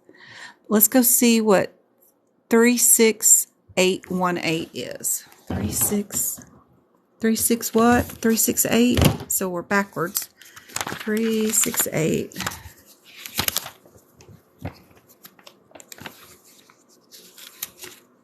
And we're going to do like 80 of these cardiology questions on next Sunday. Not tomorrow, Sunday. I would die tomorrow because I still got 3 more classes to do final midterm exams on. That's what I'll be doing all day tomorrow, guys. So, let me get those. And then the next week, I'm on spring break for school. So, that will be a blessing. So, I can do Sunday's cardiology. So, 368. What? 18. Next page. 18 and 19. Here we go. Get some light. So when it's a parent and a child code, all I do is go to the child code first because it's going to be less to read than the beginning. We're doing upper arm. Are we doing a basal vein, really? Or a cephalic vein? That's the only 2 differences here is cephalic and basal or whatever you want to call it. It reminds me of a cooking basil, you know. I'm sure I'm not saying it right, but that's all I'd be looking for is to see where I'm at. So which kind of, we are cooking. We got basil, right? So I'd pick the one that says basil. That's our 19. And I'd go on to my next question. Yep. Balsamic. Basil. Whatever. Anything. I'm cooking with the bees. So that's all I'd pick. Yep. Yep. All right. A little anatomy in between.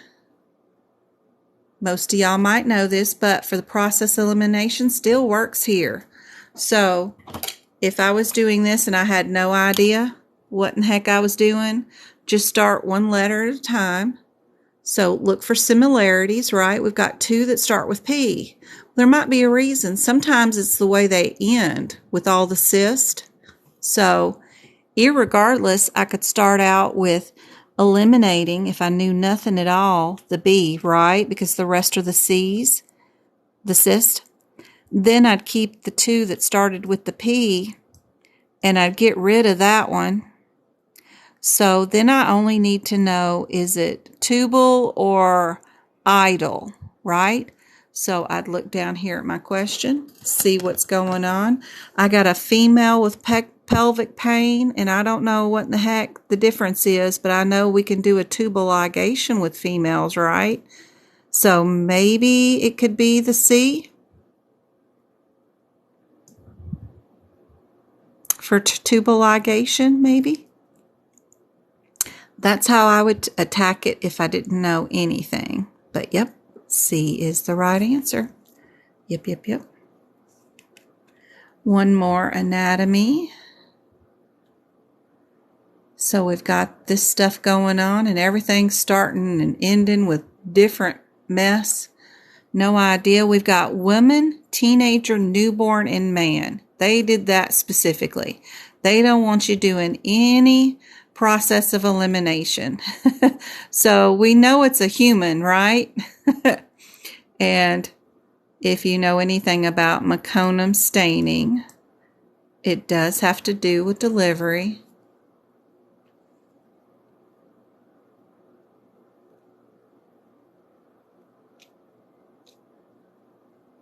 Of the babies. So we've got newborns. And if you don't know that one, I would put it in your female genitalia system where you're doing OB and delivery, I'd put it there. Meconium staining, and then I put equals newborn is what I would write for notes. And our previous question was something about a 16-year-old pelvic pain. They found several cysts on a laparoscope on our fallopian tubes. That's all. And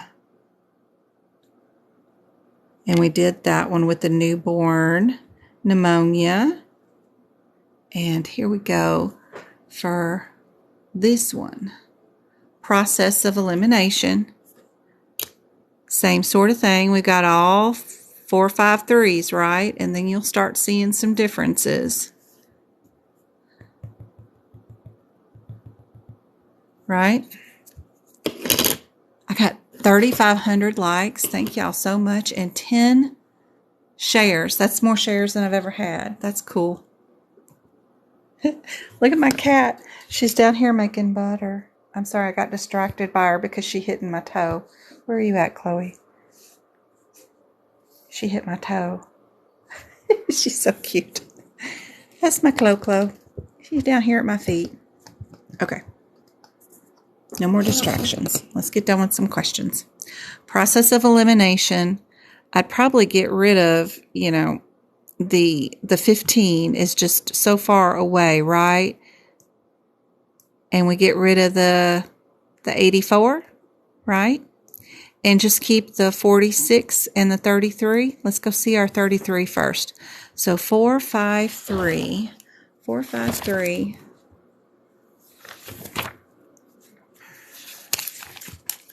4, 5, 3. 33.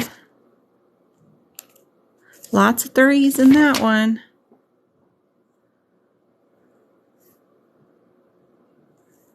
32, 33, and then 46 is my other one. All right. My 33 has already been prepped, and I know it's a hot biopsy, so I'm just going to grab that word, and I know my 46 is an ablation. And those are my 2 words I'm going to search my question for because I already did my prep work on my CPT code. So I'm looking for a biopsy or an ablation. And that's all I'm searching the question for. From the bottom up, usually, is what I do until I get to one of them. And yep, I see that biopsy right there. So I'm done. My biopsy is the top one, right? Yep, that's 33. And I go on to my next question. Don't read none of that mess that's in there. All right. Here's one where I have 2 different codes, first off, and I have to go to each one of those codes, just the 20 and the 49, find out what my headers are before I can eliminate 2 because I don't know where I'm at in the body and what I'm doing. So I got to go to the codes first, and I can't eliminate anything yet. So I need to go to, what's the first one in sequence? So that's the 43220. 43220. 43220. 43220. Where are we at? I'm in the wrong codes. 43, not 44. 42, 43, 222. 43222.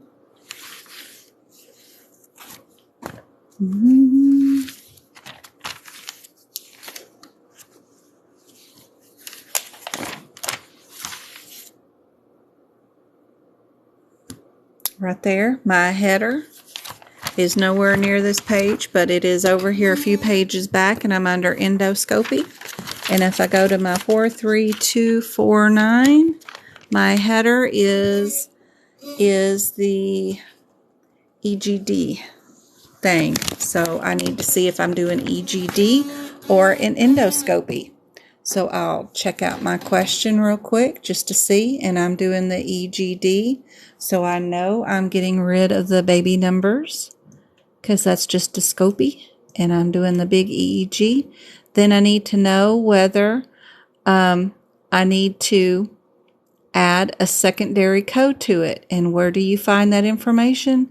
You don't find it here, so don't go looking there. Go here. So we're going to go to our 43249. 3249.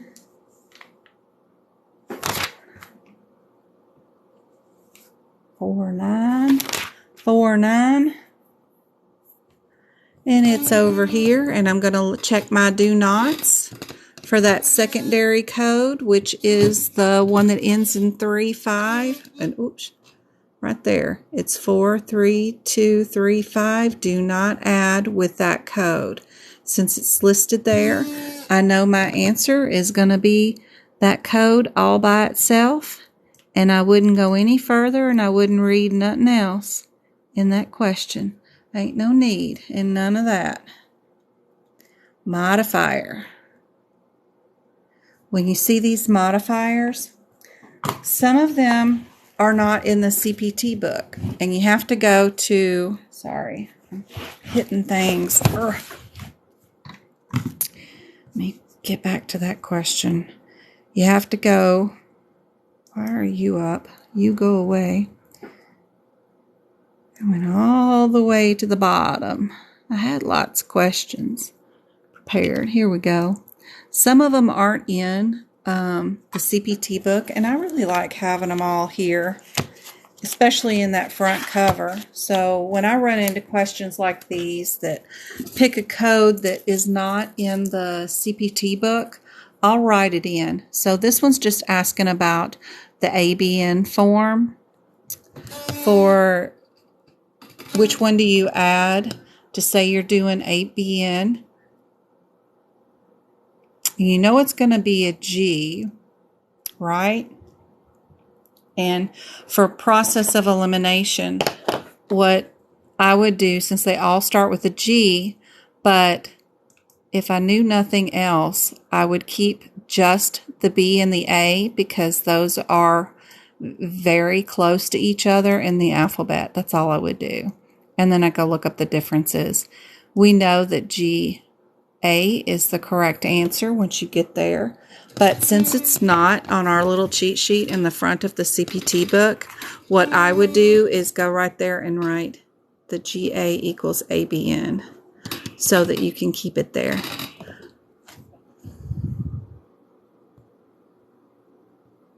Two-hour mark. Thanks, Betty.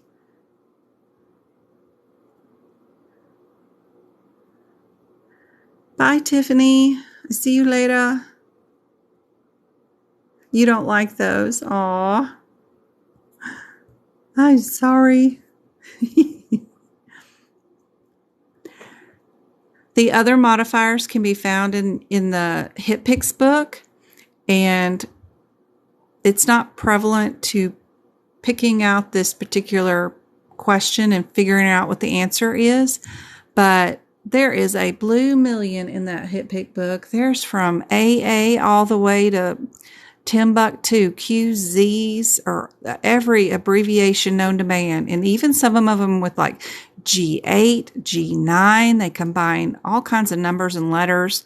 That HitPix book is full of modifiers.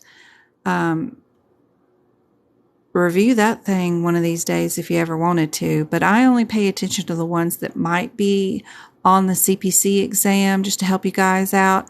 But definitely the GA, your G8, your G9, your modifiers for anesthesia are the number one modifiers that you'll need. And if you don't have these moved and listed here under your P1s, P2s, you should do that for your anesthesia. Other than that, and moving that G right there over GA, that's all you need for the CPC exam. Now we get into auditor exam or something like that, we might pick up a couple of more, but for right now, that's all you need for sure. All right. Process of elimination gets you to get rid of the 5-7 and the 5-6, right? and you keep, I don't know. What do you do on this one? Maybe not. Let's see.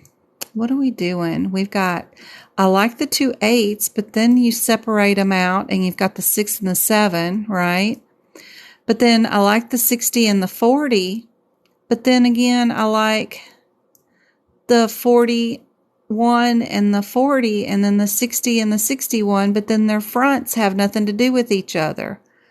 Holy moly. Well, when you have one where the process of elimination could be looked at in too many different ways, just start with the first code in numerical sequence. So this one would be number 1. This one would be number 2. This one's number 3. And then the biggest number is number 4, because with AAPC, more so than anything, they don't want you to be an overcoder. So if you think about it like that, codes start out with a procedure that is a simple procedure. And then as you get bigger in the numbers, you get more difficulty in the procedures, right? So we're all in the 5 section. So they're all going to be generally related to this one, but they'll start out small in that procedure area with smaller procedures and then progressively get worse into dismantling whatever organs they're working in that whole section. So if I have no idea on how to do the process of elimination, I'll start with my low code, because more so than anything, code low if you have no idea of which ones to code first or what the answer is. So that's why I start with the low number, because if I find a word match there, then I don't have to go to the other ones. So 56441. Where am I at? Don't forget to look at the top, because if you're looking through the columns, it'll slow you down. 56441.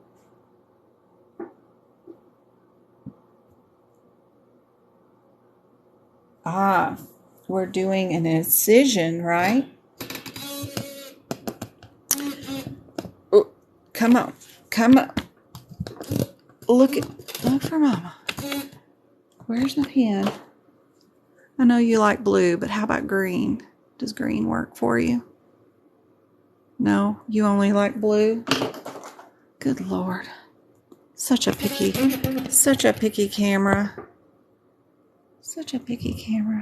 We're doing okay on, yeah? No? Come on. Perfectly what you owe my garden about. What you owe my garden about. I'm sorry about my camera. It's going to think about it for just a minute before it'll focus. It might be my light. Let me get that off. Let's see. It's blurred, I know. Come on, camera. Talk to me. We're almost done. We're not going to do anything bad. Let's see. Let's get several pins out. Come on, camera. You can focus. I promise you can. Oh, I got 21 new followers today. Hey, how did I do that? Okay, I'm in the wrong screen. I'm sitting here tapping on it and finding new features in this thing. Ooh, there we go. There we go. Now we're cooking. Our 4-1 is labia adhesions. And we're in its incisions, right? So I would just do word search through my question, even though I found my first CPT code, because I can't do the process of elimination. So I'm going to go up here and see what's going on. I do see we're doing labia. What else are we doing? Some turkey. Some turkey. That's not turkey, that's chicken, honey. You want some? I don't. Come here. You changed your wardrobe again. Why did you change your wardrobe? And why are you bringing me chicken in the middle of my life? Why, my child? I'm having a stressful time enough as it is with these ink pens. Oh my gosh. You come in here with a whole chicken leg. You want some chicken as he's gnawing on it, like I would want to eat out of something that is crumbling out of his mouth. And he's on his third wardrobe change. I guarantee you. He has changed clothes so many times today.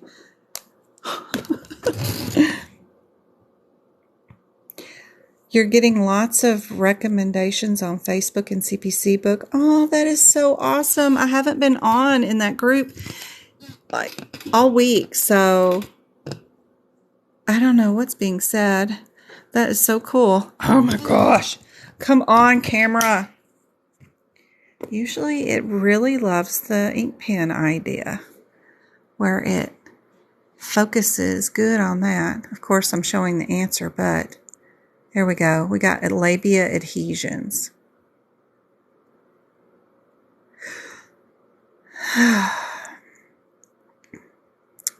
Now,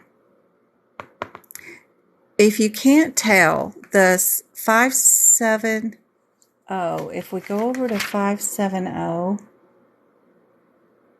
what is that one? The 57061.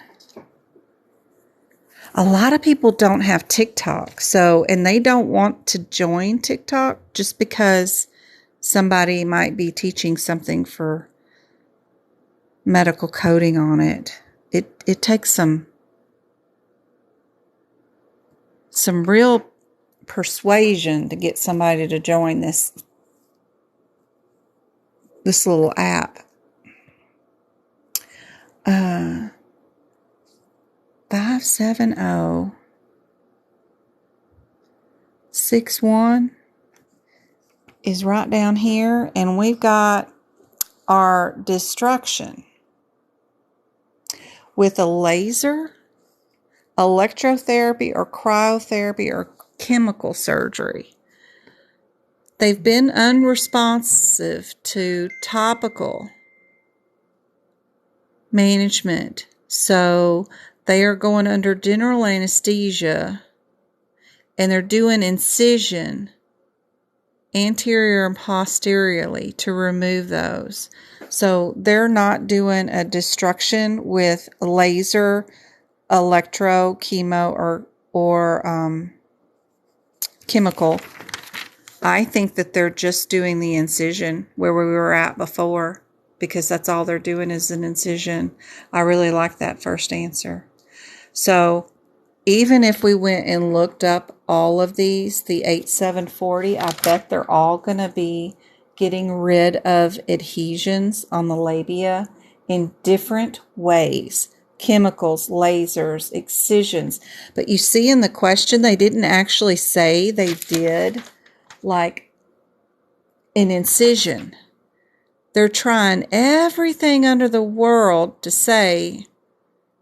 They said incised midline, but they didn't say they did an incision. So they're trying not to word match with you. So, but this right here is destruction. This is incision. Where is our 587.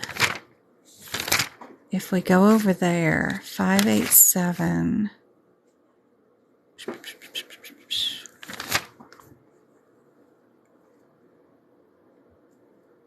58740. This is a repair. Are we repairing anything here? Nope, we're not repairing. Your headers can save you when you don't know anything about what's going on in the question. 586660, and this is a scope for that last code. And there's no mention of a scope at all. All they're doing is incised, midline, anterior, and both. That just means that they did an incision and are removing the adhesions with a scalpel. Because they're all going to say the same thing, that they're removing the same labia stuff. Yeah, that's crazy. I was hoping to. I'm feeling hungry now. I know all that chicken. He's coming in here with a big old bird in his mouth, wanting to know if I want some.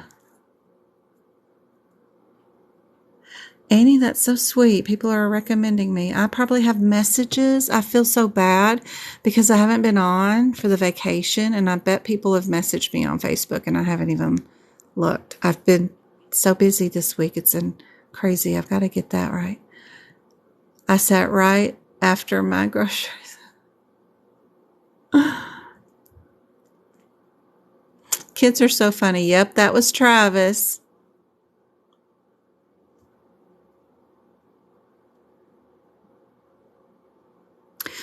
Yeah, there's a lot of people. I felt so bad especially during COVID when people were spending all this money or taking out loans to try to buy a course from AAPC, bless their hearts. But man, that wasn't going to help them pass the exam, the certification exam.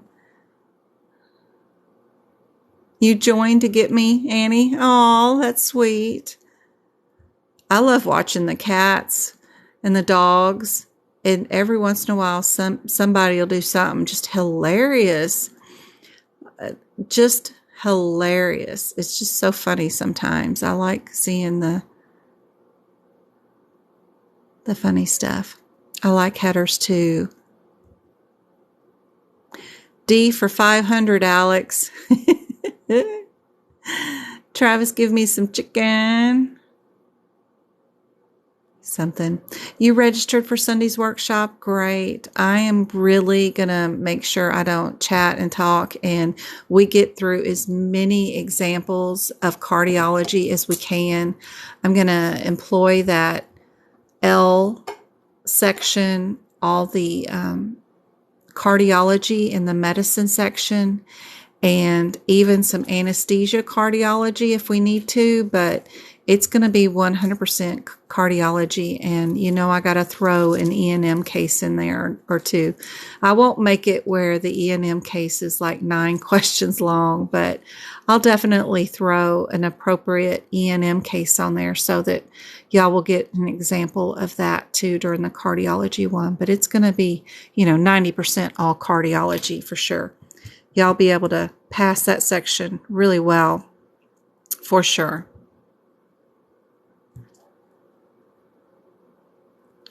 Oh, thanks, Tiffany. I'm so glad I found you. Process of elimination and not reading. Yep. And the headers. Yep. It has you thinking you're ready. That's awesome. Last week of March is my second attempt to pass the CPC exam. So grateful. Oh, good. Jack in the Box. I'm so grateful too. I hope it's all helping. You registered this week, Annie? That's awesome. It's Sunday's workshop is going to be either way. Count me in. Awesome. That's wonderful. You feel more confident, less stressful. One lady told me the first time she took her CPC exam, her words really struck me. She came out of that CPC exam and just bawled in her car, just sobbed. And we've all been there for one reason or another, not for the CPC exam, but, could be for a lot of other reasons. You just leave someplace you really tried to do well in, and you get out to your car and you know you didn't do well and you weren't prepared and you just sobbed for whatever it is. And then she watched me for a couple of months and went back to take her an exam, and she left early and walked out to her car just happy and light and knew she had done well, and just it made such that big difference where she could leave that exam without, I'll just never forget whatever she wrote. It was really wonderful the way she wrote it, and I thought it was beautiful, and I thought, that's great. That's what it's all about right there, is to make the most devastating time in your life and help somebody turn it around to where it was the happiest day of their life. They felt really good and accomplished and a lot better. I just helping with the stress level involved in this exam. And that was when the exam was 150 questions each. That was a nightmare. Even for the most gifted coder in the world, that was a lot. So I'm so tickled it's 100 questions now. I think it's still 10 to 15 questions too long. Even the nursing RN NCLEX is only 75 questions. I think they could do well with getting rid of 10 to 15 more. It should be around 80 to 85 questions, if that, but we'll take what we got. All right. Does everybody know my little anagram for entropion and extropion, or ectropion and extropion? 70% is a passing score.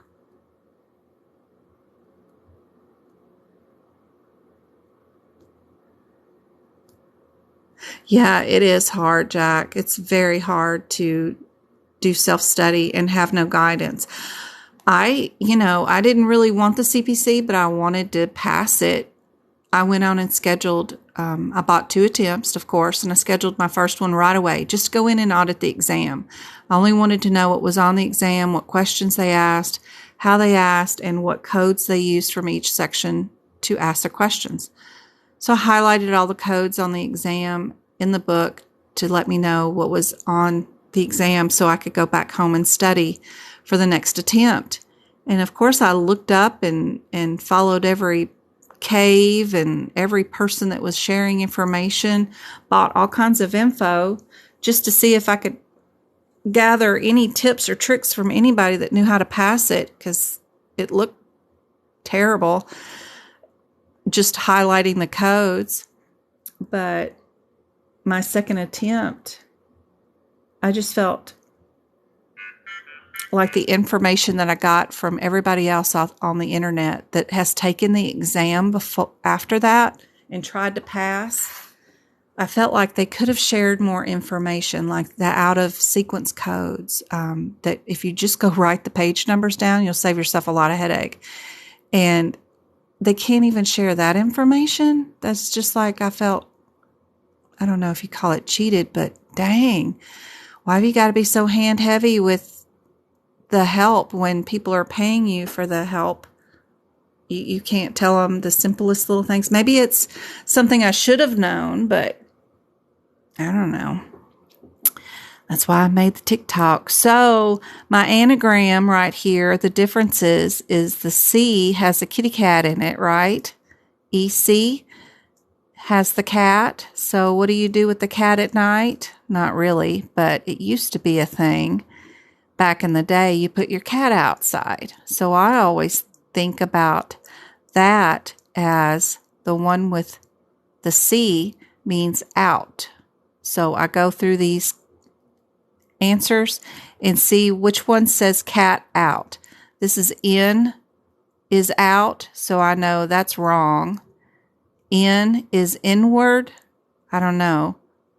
This EC is outward. That might be right.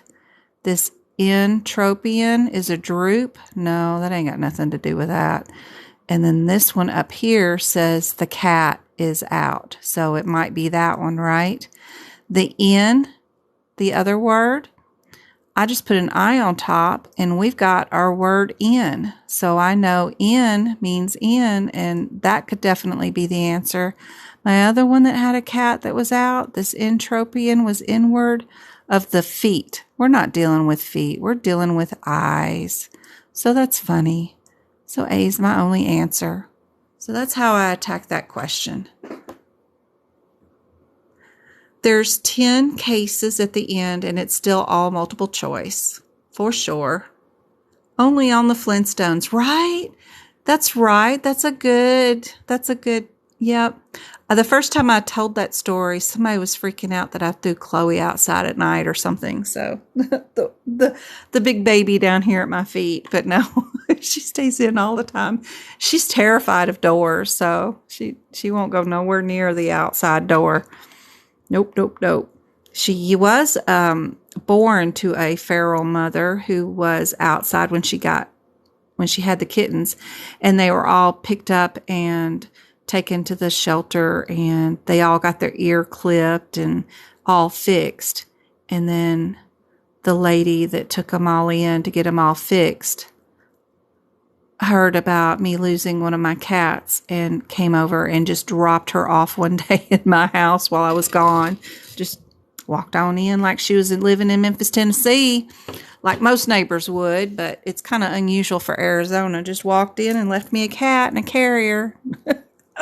One day I come home, there she is. Okay. But because she was born to a feral mom, and then she got taken to the vet and her ear clipped or whatever and fixed so young, she doesn't have any use for going outside anymore. I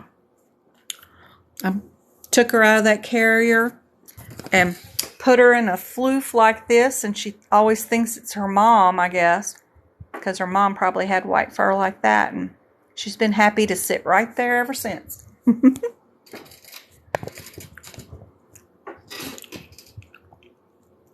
I've had her almost 2 years now. Oh my God, camera. Let me plug it up to the charger. Maybe that's what's wrong with it. But it's got 38% battery. I don't know what it's fussing about. All right.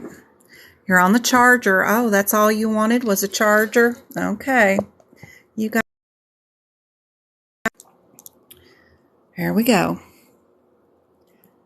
Let's see. For this one, we got lots of 6s, O's, and 2s. And then we get into the 1 and 2s. Or the 5 and 6s. I like the 1 and 2s. What would you guys get rid of?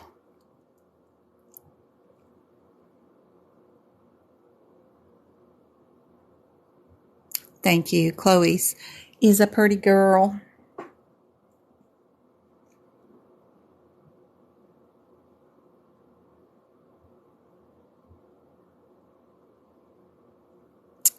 You get rid of A and D, Annie? All right. Let's go see what 602, 10, and 20 are. Now I got power cords extending all over the place. 602, 10. 602, 10, and 20. So our differences, am I in the right spot? Nope. 60. Yeah. Am I right? Sorta. 602, 10. Yep. So we're doing just a fourth. It's a partial. And then the 602, 220 is down here, is a total, unilateral. So we'll look at our question from the bottom up and see what the heck did we remove. Did we remove a partial or a whole thing? Vicro, I don't care about that. There was no evidence of a tumor. Something, dissected visually, thyroid lobe. A small lobe was dissected and free. So we removed a whole lobe. Even though it was small, it don't matter. It wasn't a partial, which is what's going on right here. It would be a partial lobectomy, and then the other one is a total lobectomy. So we removed a total lobe. It might have been a small one, but we removed a whole one. So that's all I would do, would be picking my C and moving on to my next question. Yep. Yep. E&M. You can't really do process of elimination on E&M. You got to look them up if you don't remember them all. This one is ER. After doing 2 workshops with 160 questions in E and M, I kind of know that the 85 is ER now. I don't have to look it up. I also know what 35 is now, which is observation. And so is our 19 and our 17. Whoops, I don't know what I'm doing here. Where's my drawing tool? I don't know why I'm talking so southern too. But I am. Come on, remove. Remove, says me. Now the computer is not going to do something right. Oh, my Lord. Okay. Well, our 35 is observation. So is 17. So is 19. They're all observation. That's kind of cool. It's snapping and making the, I don't know what I pushed, but now it's making perfect circles. That's funny. So you can probably tell with the process of elimination that it's probably not going to be the ER, and usually ER is a trap. It's usually something different, but they want to know if we understand our guidelines for observation. The 19 is admit. The 17 is discharge. The 35 is admit and discharge, all located into one code. Reasons you might use these separately is if one doctor admits you into the ER and then a second doctor comes along after shift change and then the other doctor discharges you. You would need to separate those out by the MPIs of the doctor. Now, would you code both codes together like that as an admit and a discharge for the same MPI number when you have a combo code? You wouldn't. This would be a coding irregularity. If you ever see these two codes together for a CPC exam question, you know you can't pick those because that's an admit and that's a discharge. This CPT code descriptor in our 235, about 3 sentences down in that code descriptor up at the top, it'll say that it's for admit and discharge. This one's just for discharge. So we just need to know if the doctor, I don't want it to be an O, I want it to be freehand. I don't know what I did, but anyway, we need to know if, yeah, you had that one on your exam. Oh my, Tiffany. So you just need to find out if the patient is being discharged only or if they were admit to. And I don't know. Will that work? No, that won't work. Good Lord. Okay. So we'll start at the top, or at the bottom, I mean. Good gracious. Not at the top. We won't start at the top, is what I meant to say. We got our discharged home, right? But we need to see if they were admitted, right? On the same day. So skip. Don't read the middle part. We know the discharge was at home. Go up at the top and see right here. It says placed in observation. So they did do both. That is an AKA term for observation. So C is our answer. But I wanted to show y'all something in my books. Let me go to 99235 or something along those lines. Where are you? Anytime you're working up these questions and you run into questions like this where you go, oh yeah, that's the reason why the answer is the way it is. Use their wording to fill up your book with AKA terms.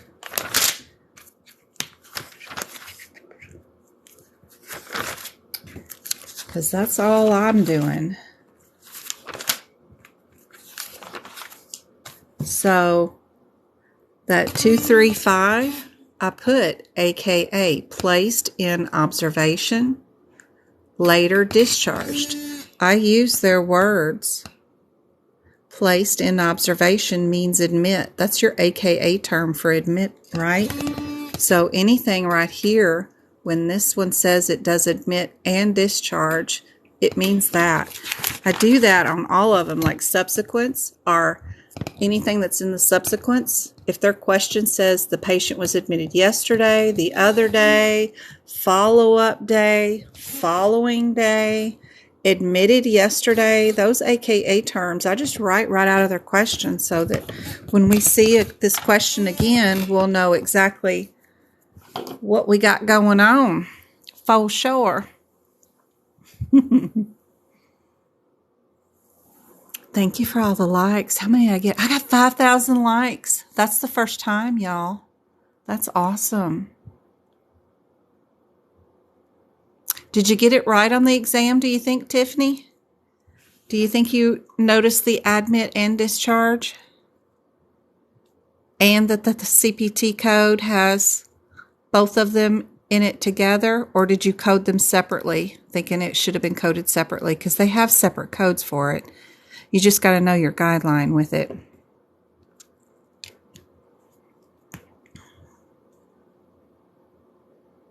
My favorite, oh, don't even start. My favorite E&M code is my 99291. Because 3 of the question or answers start with that, I know I can probably get rid of that B, right? We're going to run to our 99291 because I love that one. It's my favorite E&M code.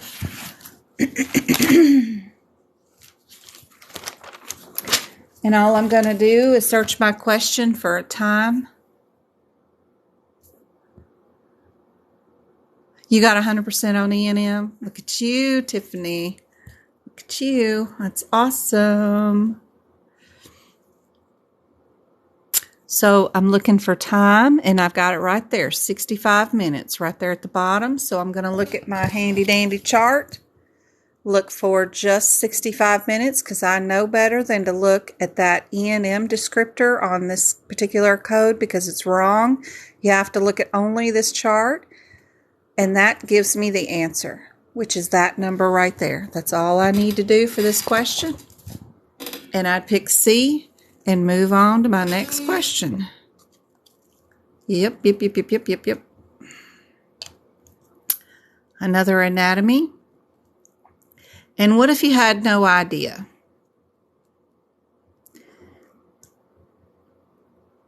Grab that word right there, neph. Go to the back of your CPT book where there's an alphabetical index in the very, very back. And look for neph. And what do you find? Kidney right there. Neph. Then you can go right there and find the answer, just in case you had no idea. Let's hope that's helpful. And yep, I'm in the CPT book. I'm still in my CPT book. Just go look it up in the back of the book, right there. Handy dandy. But just in case you didn't know, there's your helpful tip to find it out.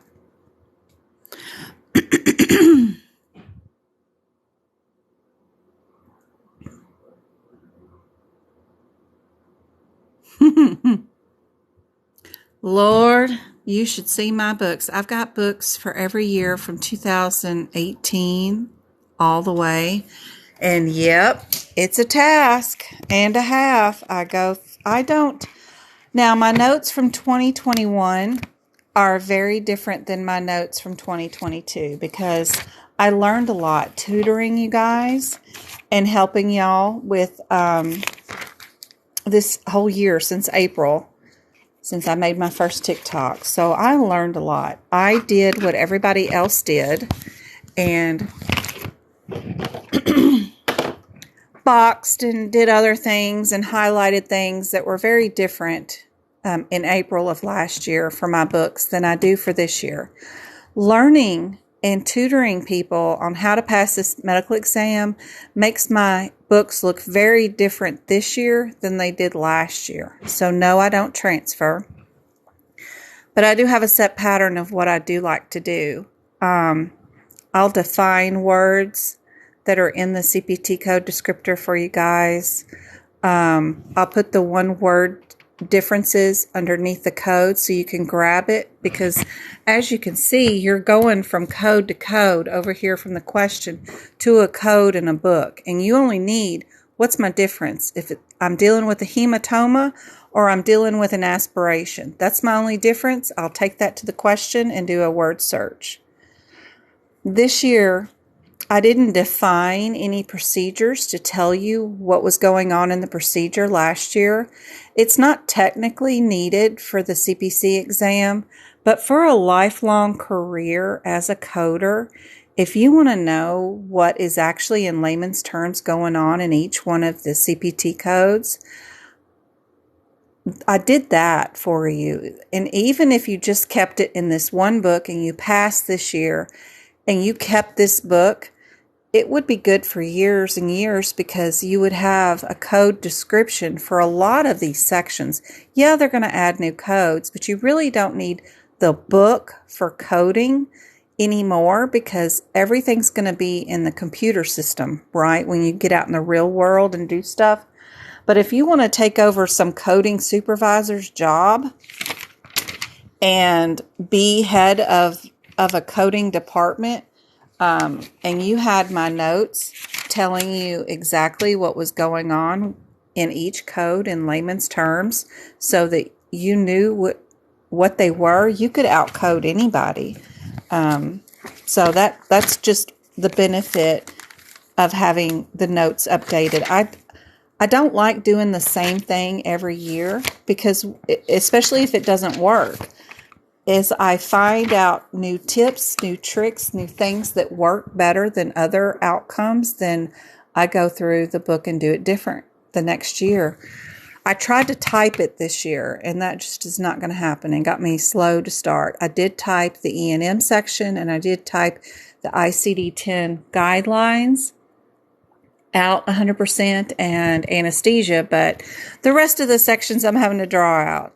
But I'll go through the book, and the first thing that I do is go through, and if a CPT code descriptor has a parentheses in the CPT code descriptor, I highlight that. That's the first thing I do through the entire book, no matter what. Not all the codes will have them, but I do that because AAPC is definitely writing these words in their exam questions. These can be some of the words that are part of your one-word difference that I'll move over here. It's usually what's in the parentheses. So first I'll do that throughout the entire book. And then when I come back through that section backwards, let's see, where is this digestion? Yep. I add a lot of stuff, but the next thing I'll do is go through and I'll mark all the do nots that I want to make sure that y'all understand and know that are there for sure. I'll go through, and if there's any guidelines that say do not, I'll underline those in red too. All the do nots, anything that has parentheses in the guidelines before you code a section, I highlight that too. So that the second time I go through the book, it looks like something like this. Third time I go through, it's going to have color coding for different areas. Like if this is just cryo, this is just laser, this is just surgical, I do different colors so it lights up for you. I also do the out of code sequences. So every time there's a red word that says what the code is and that it's out of sequence, you don't want to have to go look through a range of 55 codes to go find a code that should be here, but it moved to a different location. I go through the entire book, write down the page number and the column number where it's located for you so that you can find it during your exam. That way it's a lot easier for you. I didn't even know to do that, and it drove me nuts during the exam. I couldn't find anything in medicine or lab and path. None of the codes, none of the answers. I couldn't find anything. And I paid for a lot of information, and still no one told me that. All the fluoroscopes, when to use, radiology or not, I marked those in blue underlines and blue double stars throughout the entire book. Also, if it tells you to use a modifier or not, I mark those in blue. If anything says it's an open procedure, it gets a green circle. Anything that says it's a closed procedure gets an orange circle. And then I start filling in my one-word differences, like this is a stent replacement, this is an ultrasound, this is a fine needle biopsy with ultrasound. One word, little things that could help you grab and move to the question. And then I also write and tell you what's going on in these fancy words. What do they mean? They're exploring and repairing a pre-sacral drainage of a rectal area. Then that means they're incising the lower abdominal cheek for injuries. So I just tell you what's going on in these. You don't technically need to know that information or transfer it, but more so than anything, you're just going to need your one-word differences that I put right here. And I'm just not done with this section yet, but I'm working on it. I'm almost done. These one-word differences are what you really need. But I like giving y'all more information each year to make sure that, plus I get more passes. And when people pass the CPC exam, I like to know what scores they got in each section, so that if I'm consistently low in other sections, then I make sure I audit myself and make sure I go back and see what can I do differently next year in my notes to bring up scores in that area. What am I missing? Like adding things to the anatomy, like this clock around these, what are we calling those things? Those hemorrhoids. Yeah. The doctors actually put in a clock here, and that's how they'll, I didn't have this in my notes last time, nor the grading scale of hemorrhoids. And then I didn't mark right posterior, left posterior stuff. Other things I didn't mark last year was, I did a lot on the brain, or writing prefixes, suffixes, and different things, but I didn't write in every single function of every body part. This year I did, so that you would have, you'll know what the thalamus does. What does it do? It controls our motor skills. That way, if you get a question, it's better. And then I write in just tons of information that might help during your exam, including your suffixes, your prefixes, your root words that are super helpful for all the body parts, when to use modifiers or when not to use modifiers in a complete section is in the beginning of the section before you go into the section, so that you have that info.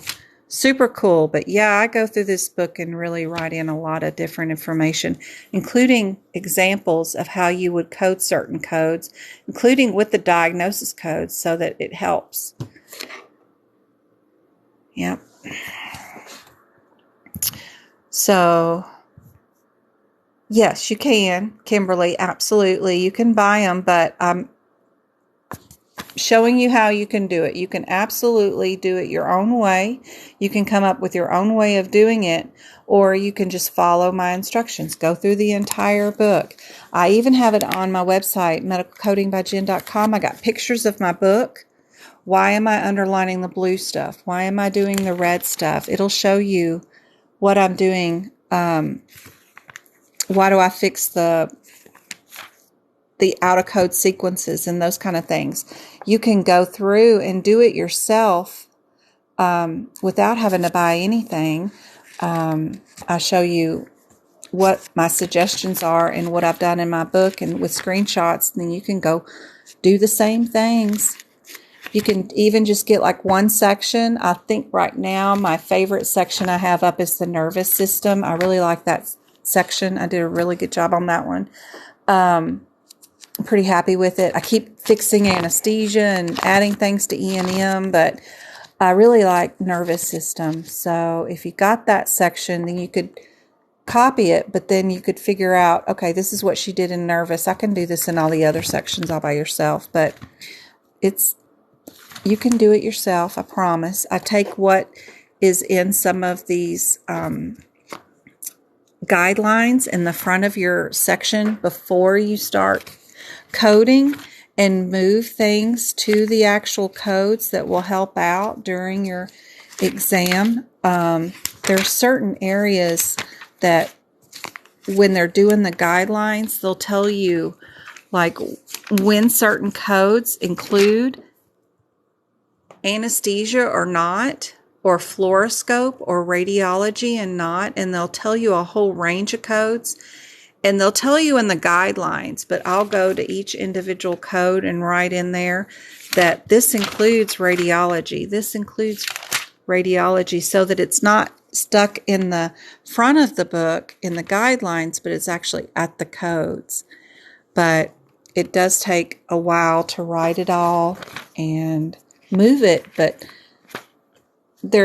it's an open book exam, and there's no better way of picking out the right answers than having the one-word differences, fixing your out-of-code sequences, knowing to go look at your do-nots, knowing to go look at your do's, and knowing whether something is an open procedure or not, knowing if you can times it or not, knowing if it's unilateral or bilateral. Super helpful information.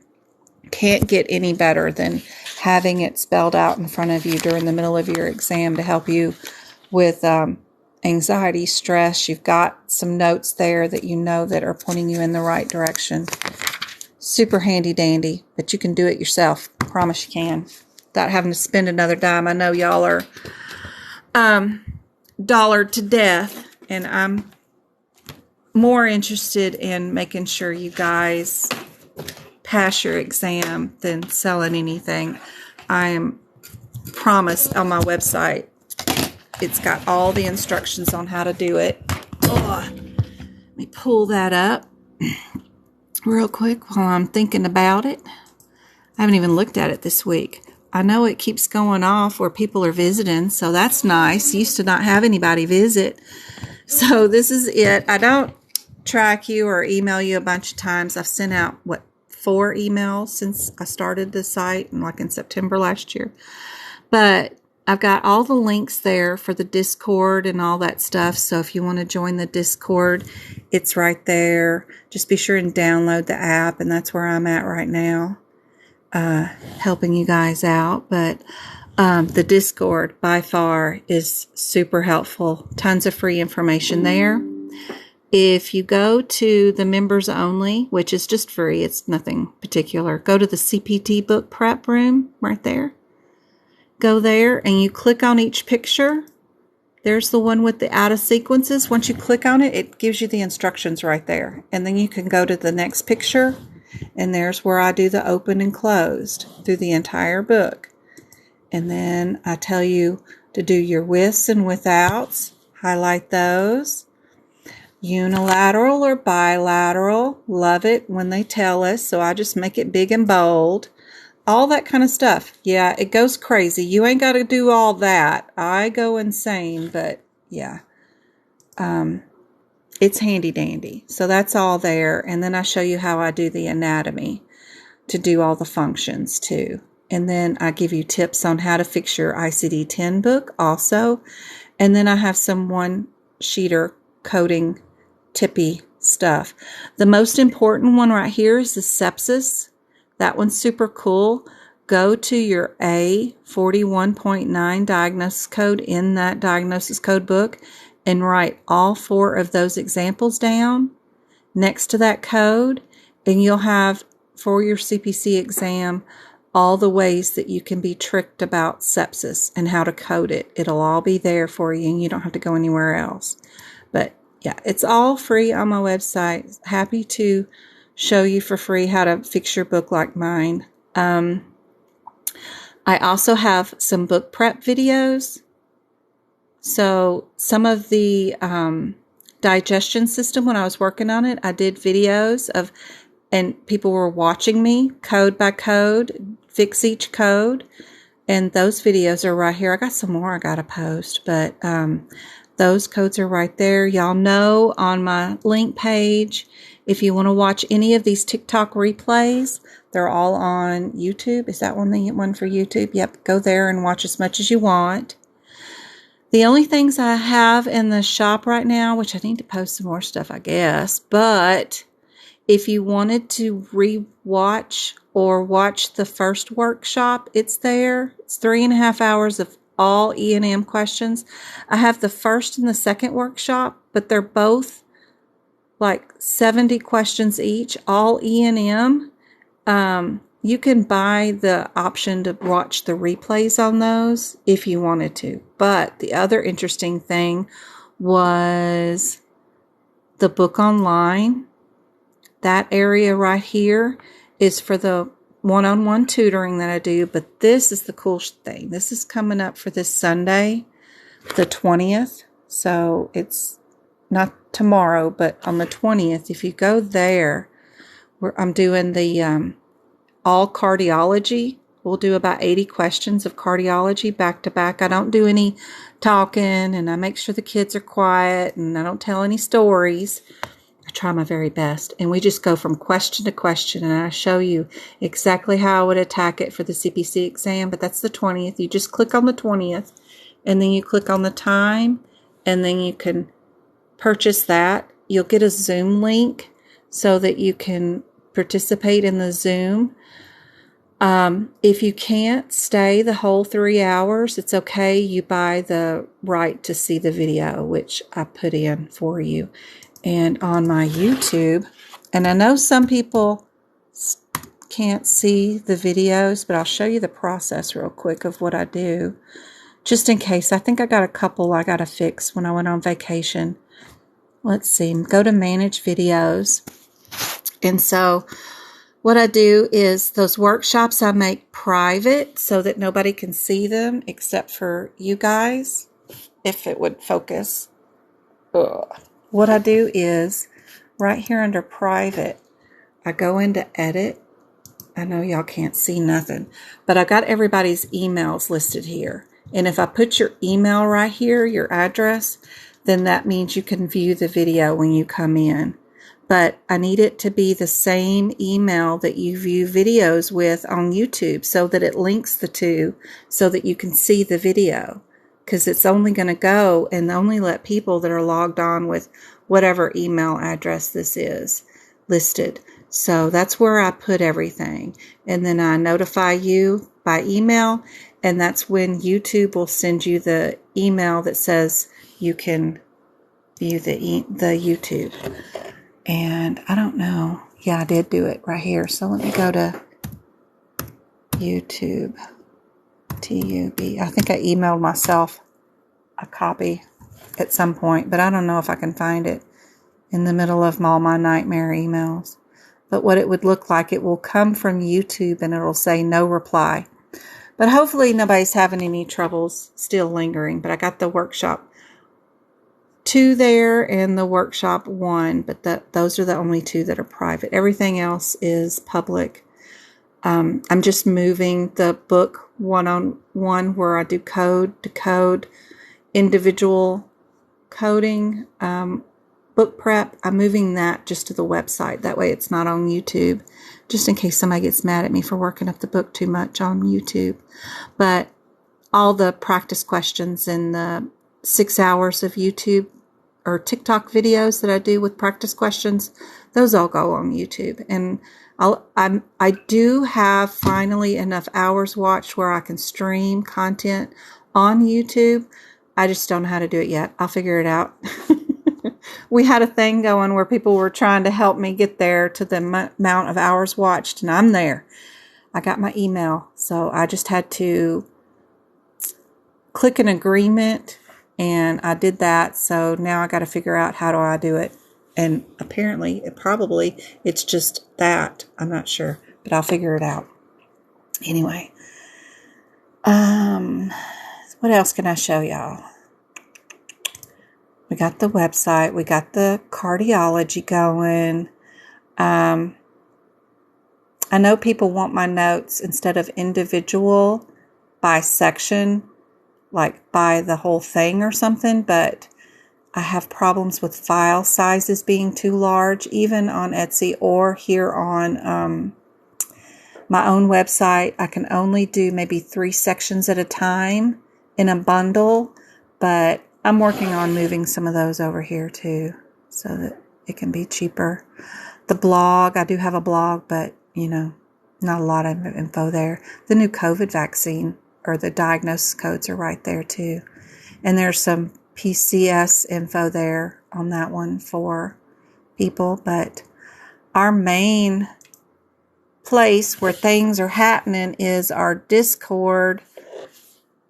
That is just handy dandy, where we got our normal chat room, which is here.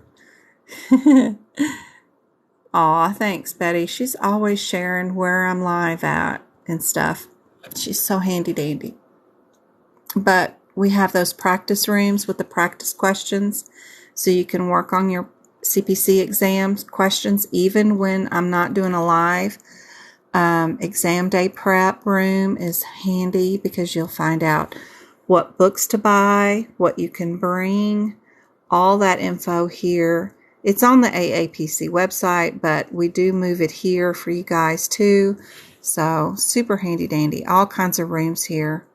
So please join Discord. I know it's weird and it's unusual, and your husbands will probably be like, "You're not on Discord, are you?" Yep, I'm on Discord. Go on and get on Discord. I know it's like for gamers, but we make the use out of it. It's really cool. And then plus you get to see everybody that we've helped pass, which is really cool. Everybody we've ever had pass, I always try to capture their text to me or something. A lot of people text me or message me and tell me that they passed, and I post it in here, so keeps up with everybody. It's kind of cool just to see all who we've helped. But we even have job resources in CEU, so after you finish, you can sell your books and keep going on. Anyway, I am going to get off here. I've got some more college stuff to do. Oh my gosh, for this PhD. I got book prep to do too. Of course, I got to finish digestion and cardiology. I have 6 days to finish cardiology, and it's bigger than digestion ever thought about being. So I'm going to be up for days, but I'm going to get it done before we do cardiology. And I am like 7 days behind on messages on everything. Emails, Messenger, Discord, everywhere. My website, probably. Facebook. Oh, I'm sure I'm behind on everybody's messages. I will get to everybody as soon as I can. I apologize if I don't get back with you. Just keep messaging. Please bug me because I love it, because reminders are needed. Sometimes I see something and then get ADHD and move on to something else, and then I forget to go back to that one because it's not highlighted as new anymore. So none of it is intentional. Please, please repeatedly ask me for whatever you need. You're not going to offend me, and I'm not as overwhelmed as I make it out to be, but I should not have went on vacation, but I did. But that's okay. 3 days makes a difference sometimes. But school will be spring break for me next week, which will help. So I'll get caught up. Don't feel bad. Just message me, please. Work. Real job is rolling. I'm doing okay there. And I've got no tutoring till Tuesday, so I'm golden there.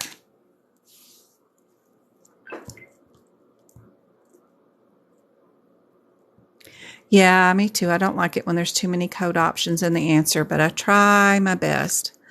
Do you have any advice on the steps on how to register for the test and what books to use? Yes, I do. Join my Discord. I've got all the advice in my Discord room for exam day prep and what to do and what books to buy. Please join Discord.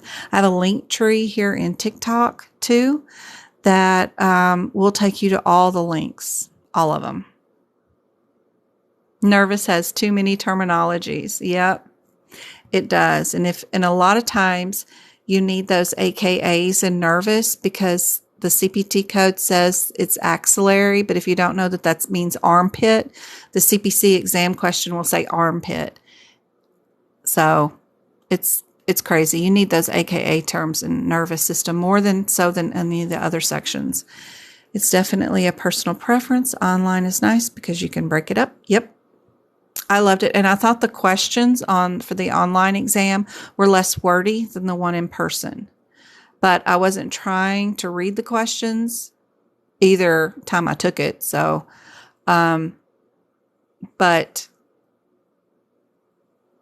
definitely they seemed longer questions on the online or in-person exam. But that was years ago when I did it. Do we have to make an account on the website? Not to view my links, but you do need an account, and you need to give me a real email that's tied to your YouTube account so that I can give you permission to see the workshop. Now, if you do your Zoom with me and see the whole 3 hours, 3.5 hours I'll probably run, then you don't really need the replay, then you'll be okay. You can put in a fake email, but I'm absolutely not tracking anybody collecting any information or going to be trying to sell you anything at all.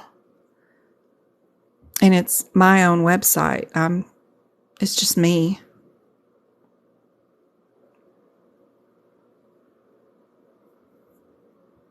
Thank you for the follow. Aw. Thank you. Hey. She passed her CCS years ago, but she still finds my info helpful. That's awesome. I like to be useful more so than anything else. I like to be helpful.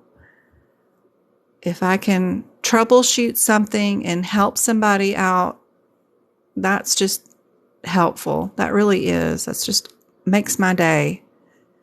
I had to learn so much on my own. I was the only child, and my parents worked all the time, bless their hearts. They were trying to pay for this economy, you know. It's rough. They worked all the time. They had nice careers, but they worked all the time.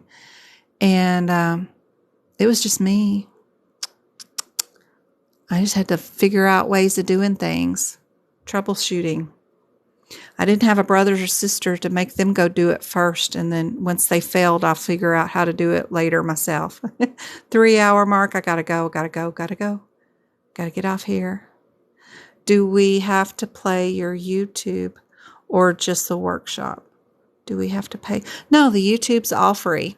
All these TikToks that I do 6 hours at least every week, Monday, Wednesday, and Fridays, usually 6:30 to 8:30 Arizona time zone. I do practice exam questions every week, at least 6 hours. I'm only doing it tonight, which I guess I ought to switch to Saturday nights. I got lots of followers, but because I missed Wednesday and Friday because I was off on vacation with my boys those 2 days for their spring break. So because I missed 2 nights, I decided to do 3 hours tonight to help make up. But I do all this free, and then I'll download tomorrow this TikTok video and post it onto YouTube free. And there is a ton of hours of all my TikTok videos that I streamed and answered tons of practice questions already on YouTube. You can watch those for hours and hours, all you want. The only month that was kind of light was November of last year because TikTok was upgrading and they weren't recording or saving any videos. So once I went live, we lost it. So I've been trying to get them to where I could stream live on YouTube so I wouldn't lose any of the videos since then. And I just got the permission to do it. Now I just got to figure out how to do it. But anyway, yep, all of it's free. Only the workshops are paid because I don't do any fluff talk and y'all paid for it. So I give you a lot of questions, a lot of questions every hour for sure. Just as many questions as you would need to be doing. I mean, we did 75 questions in 3 hours.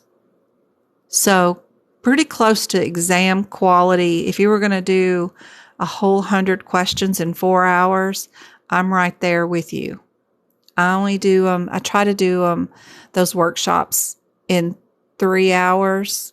Sometimes it's 3.5, but we're doing the same pace as the CPC exam, because that's what I want y'all to learn, is how I would attack each question during the CPC exam and get the right answer. And like Tiffany is like my Auntie CC and Wendy, all these ladies who have been taking their CPC exam recently, who were doing one-on-one tutoring with me, were getting 100% on E&M. Back to back to back. All of them were when they took their exam. So that made me think, well, maybe I should do a workshop so that I could do more people at one time, since I figured out what questions they're asking, and do a whole workshop on just E&M so that everybody could do one-on-one tutoring with me, because it's very much like that. You can still speak up and talk. Stop me if you have questions. You don't need to show your face. I'm just showing questions in the book, and we're just down to business, just like it was be for one-on-one tutoring. And so I thought I could broaden it out so that we could get everybody to have 100% on E&M. Since that's the most questions for the CPC exam, you're going to have 10 cases on E&M, and then you're going to have your regular 6 questions on it. So 16 of that 100 are on E&M. So that's why I did those workshops. And both of them have unique questions. Not 16 of that 100 are on E&M. So that's why I did those workshops. And both of them have unique questions, not just all the same questions repeated. Thank you for the roses and the tiki talk hearts and the chicken legs. Is that chicken legs? What is that? That looks almost, oh, it's a microphone. I got chicken leg on my brain. And the flowers and the fire. That is so cute. Medical Coding by Jen. Yeah. .com. Thanks, guys. Y'all are helping them out.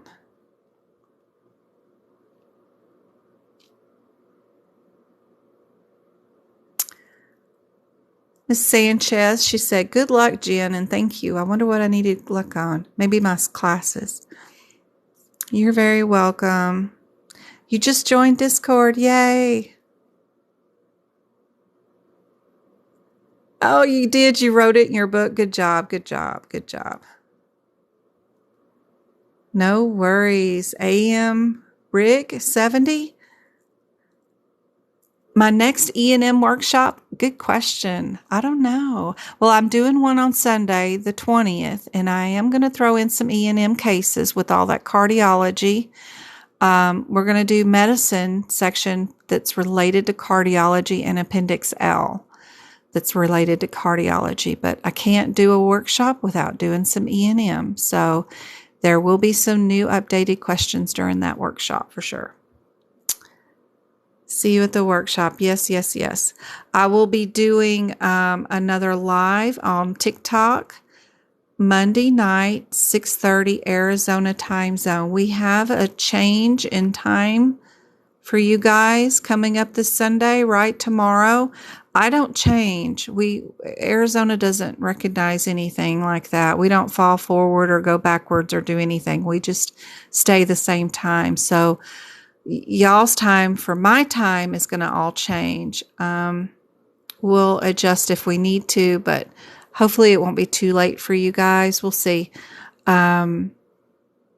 about my TikTok free hours on Monday, Wednesday, and Friday. But definitely hope to see everybody back on Monday night. I'll be here, and we'll do some more practice questions.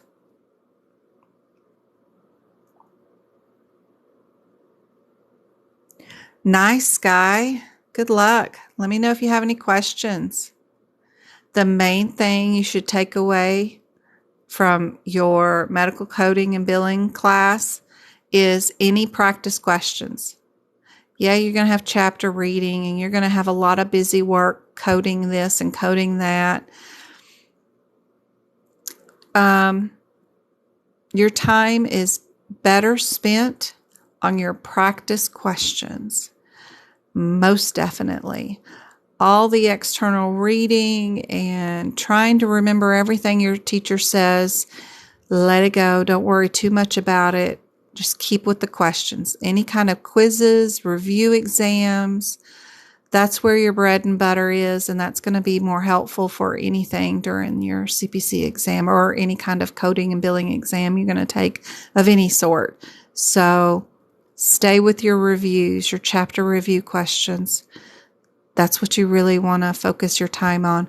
Why is that code the right code? Why are the other codes wrong? Go look them up. See what their code descriptor says. See what the differences is. See what the question said. That's more helpful than anything in a course that will tell you. I know you do feel overwhelmed. Don't worry. Don't worry. Let it go. Let it go. The terminology will come. The guidelines will come. The guidelines you'll learn better from breaking down your practice questions, your chapter review questions, by going through them and looking at why the answer is the way it is, why the wrong answers are the wrong answers. That's where you'll figure out and you'll eventually start learning and retaining your guidelines. Trying to read the guidelines over and over and over again, making flashcards and trying to retain it isn't going to be as helpful as working those practice questions in exams. The rest of it is just chatter. You're not going to be able to remember it. You can only retain 10% of your course that you're paying for anyway. Make sure your 10% is the practice questions. So helpful, Sky. So helpful. 100%. I'm going to help you get rid of 90% of your stress right there. Just worry about your practice reviews and your chapter review questions at the end. That's where you need to be. I'm going to go take a break, and I'll be back at this book doing some exam book prep and digestion if anybody wants to come back in. Hey, Chloe, did I drop something? It's time for you to go get some dinner, too. Yep, I'm going to feed the kitty cats. I'll be back. Hope that's helpful, Sky. Good luck.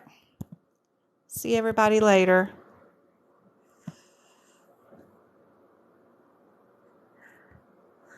MK, yes, but I'm not going to try to talk or answer too many questions too much. I need to get moving. I got to get finished with digestion. I played around with this too much, and I got 6 days until I get done with cardiology, and that's such a big section. So I'll let y'all answer questions while I work.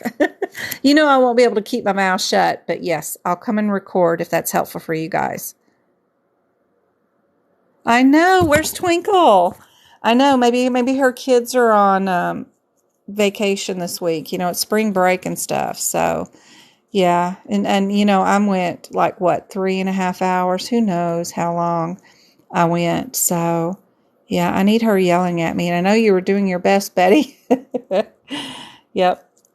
But I feel bad because I missed 2 days. So I was planning on going over anyway. But anyway, yep, let me get off here and I'll be back. Take a little break.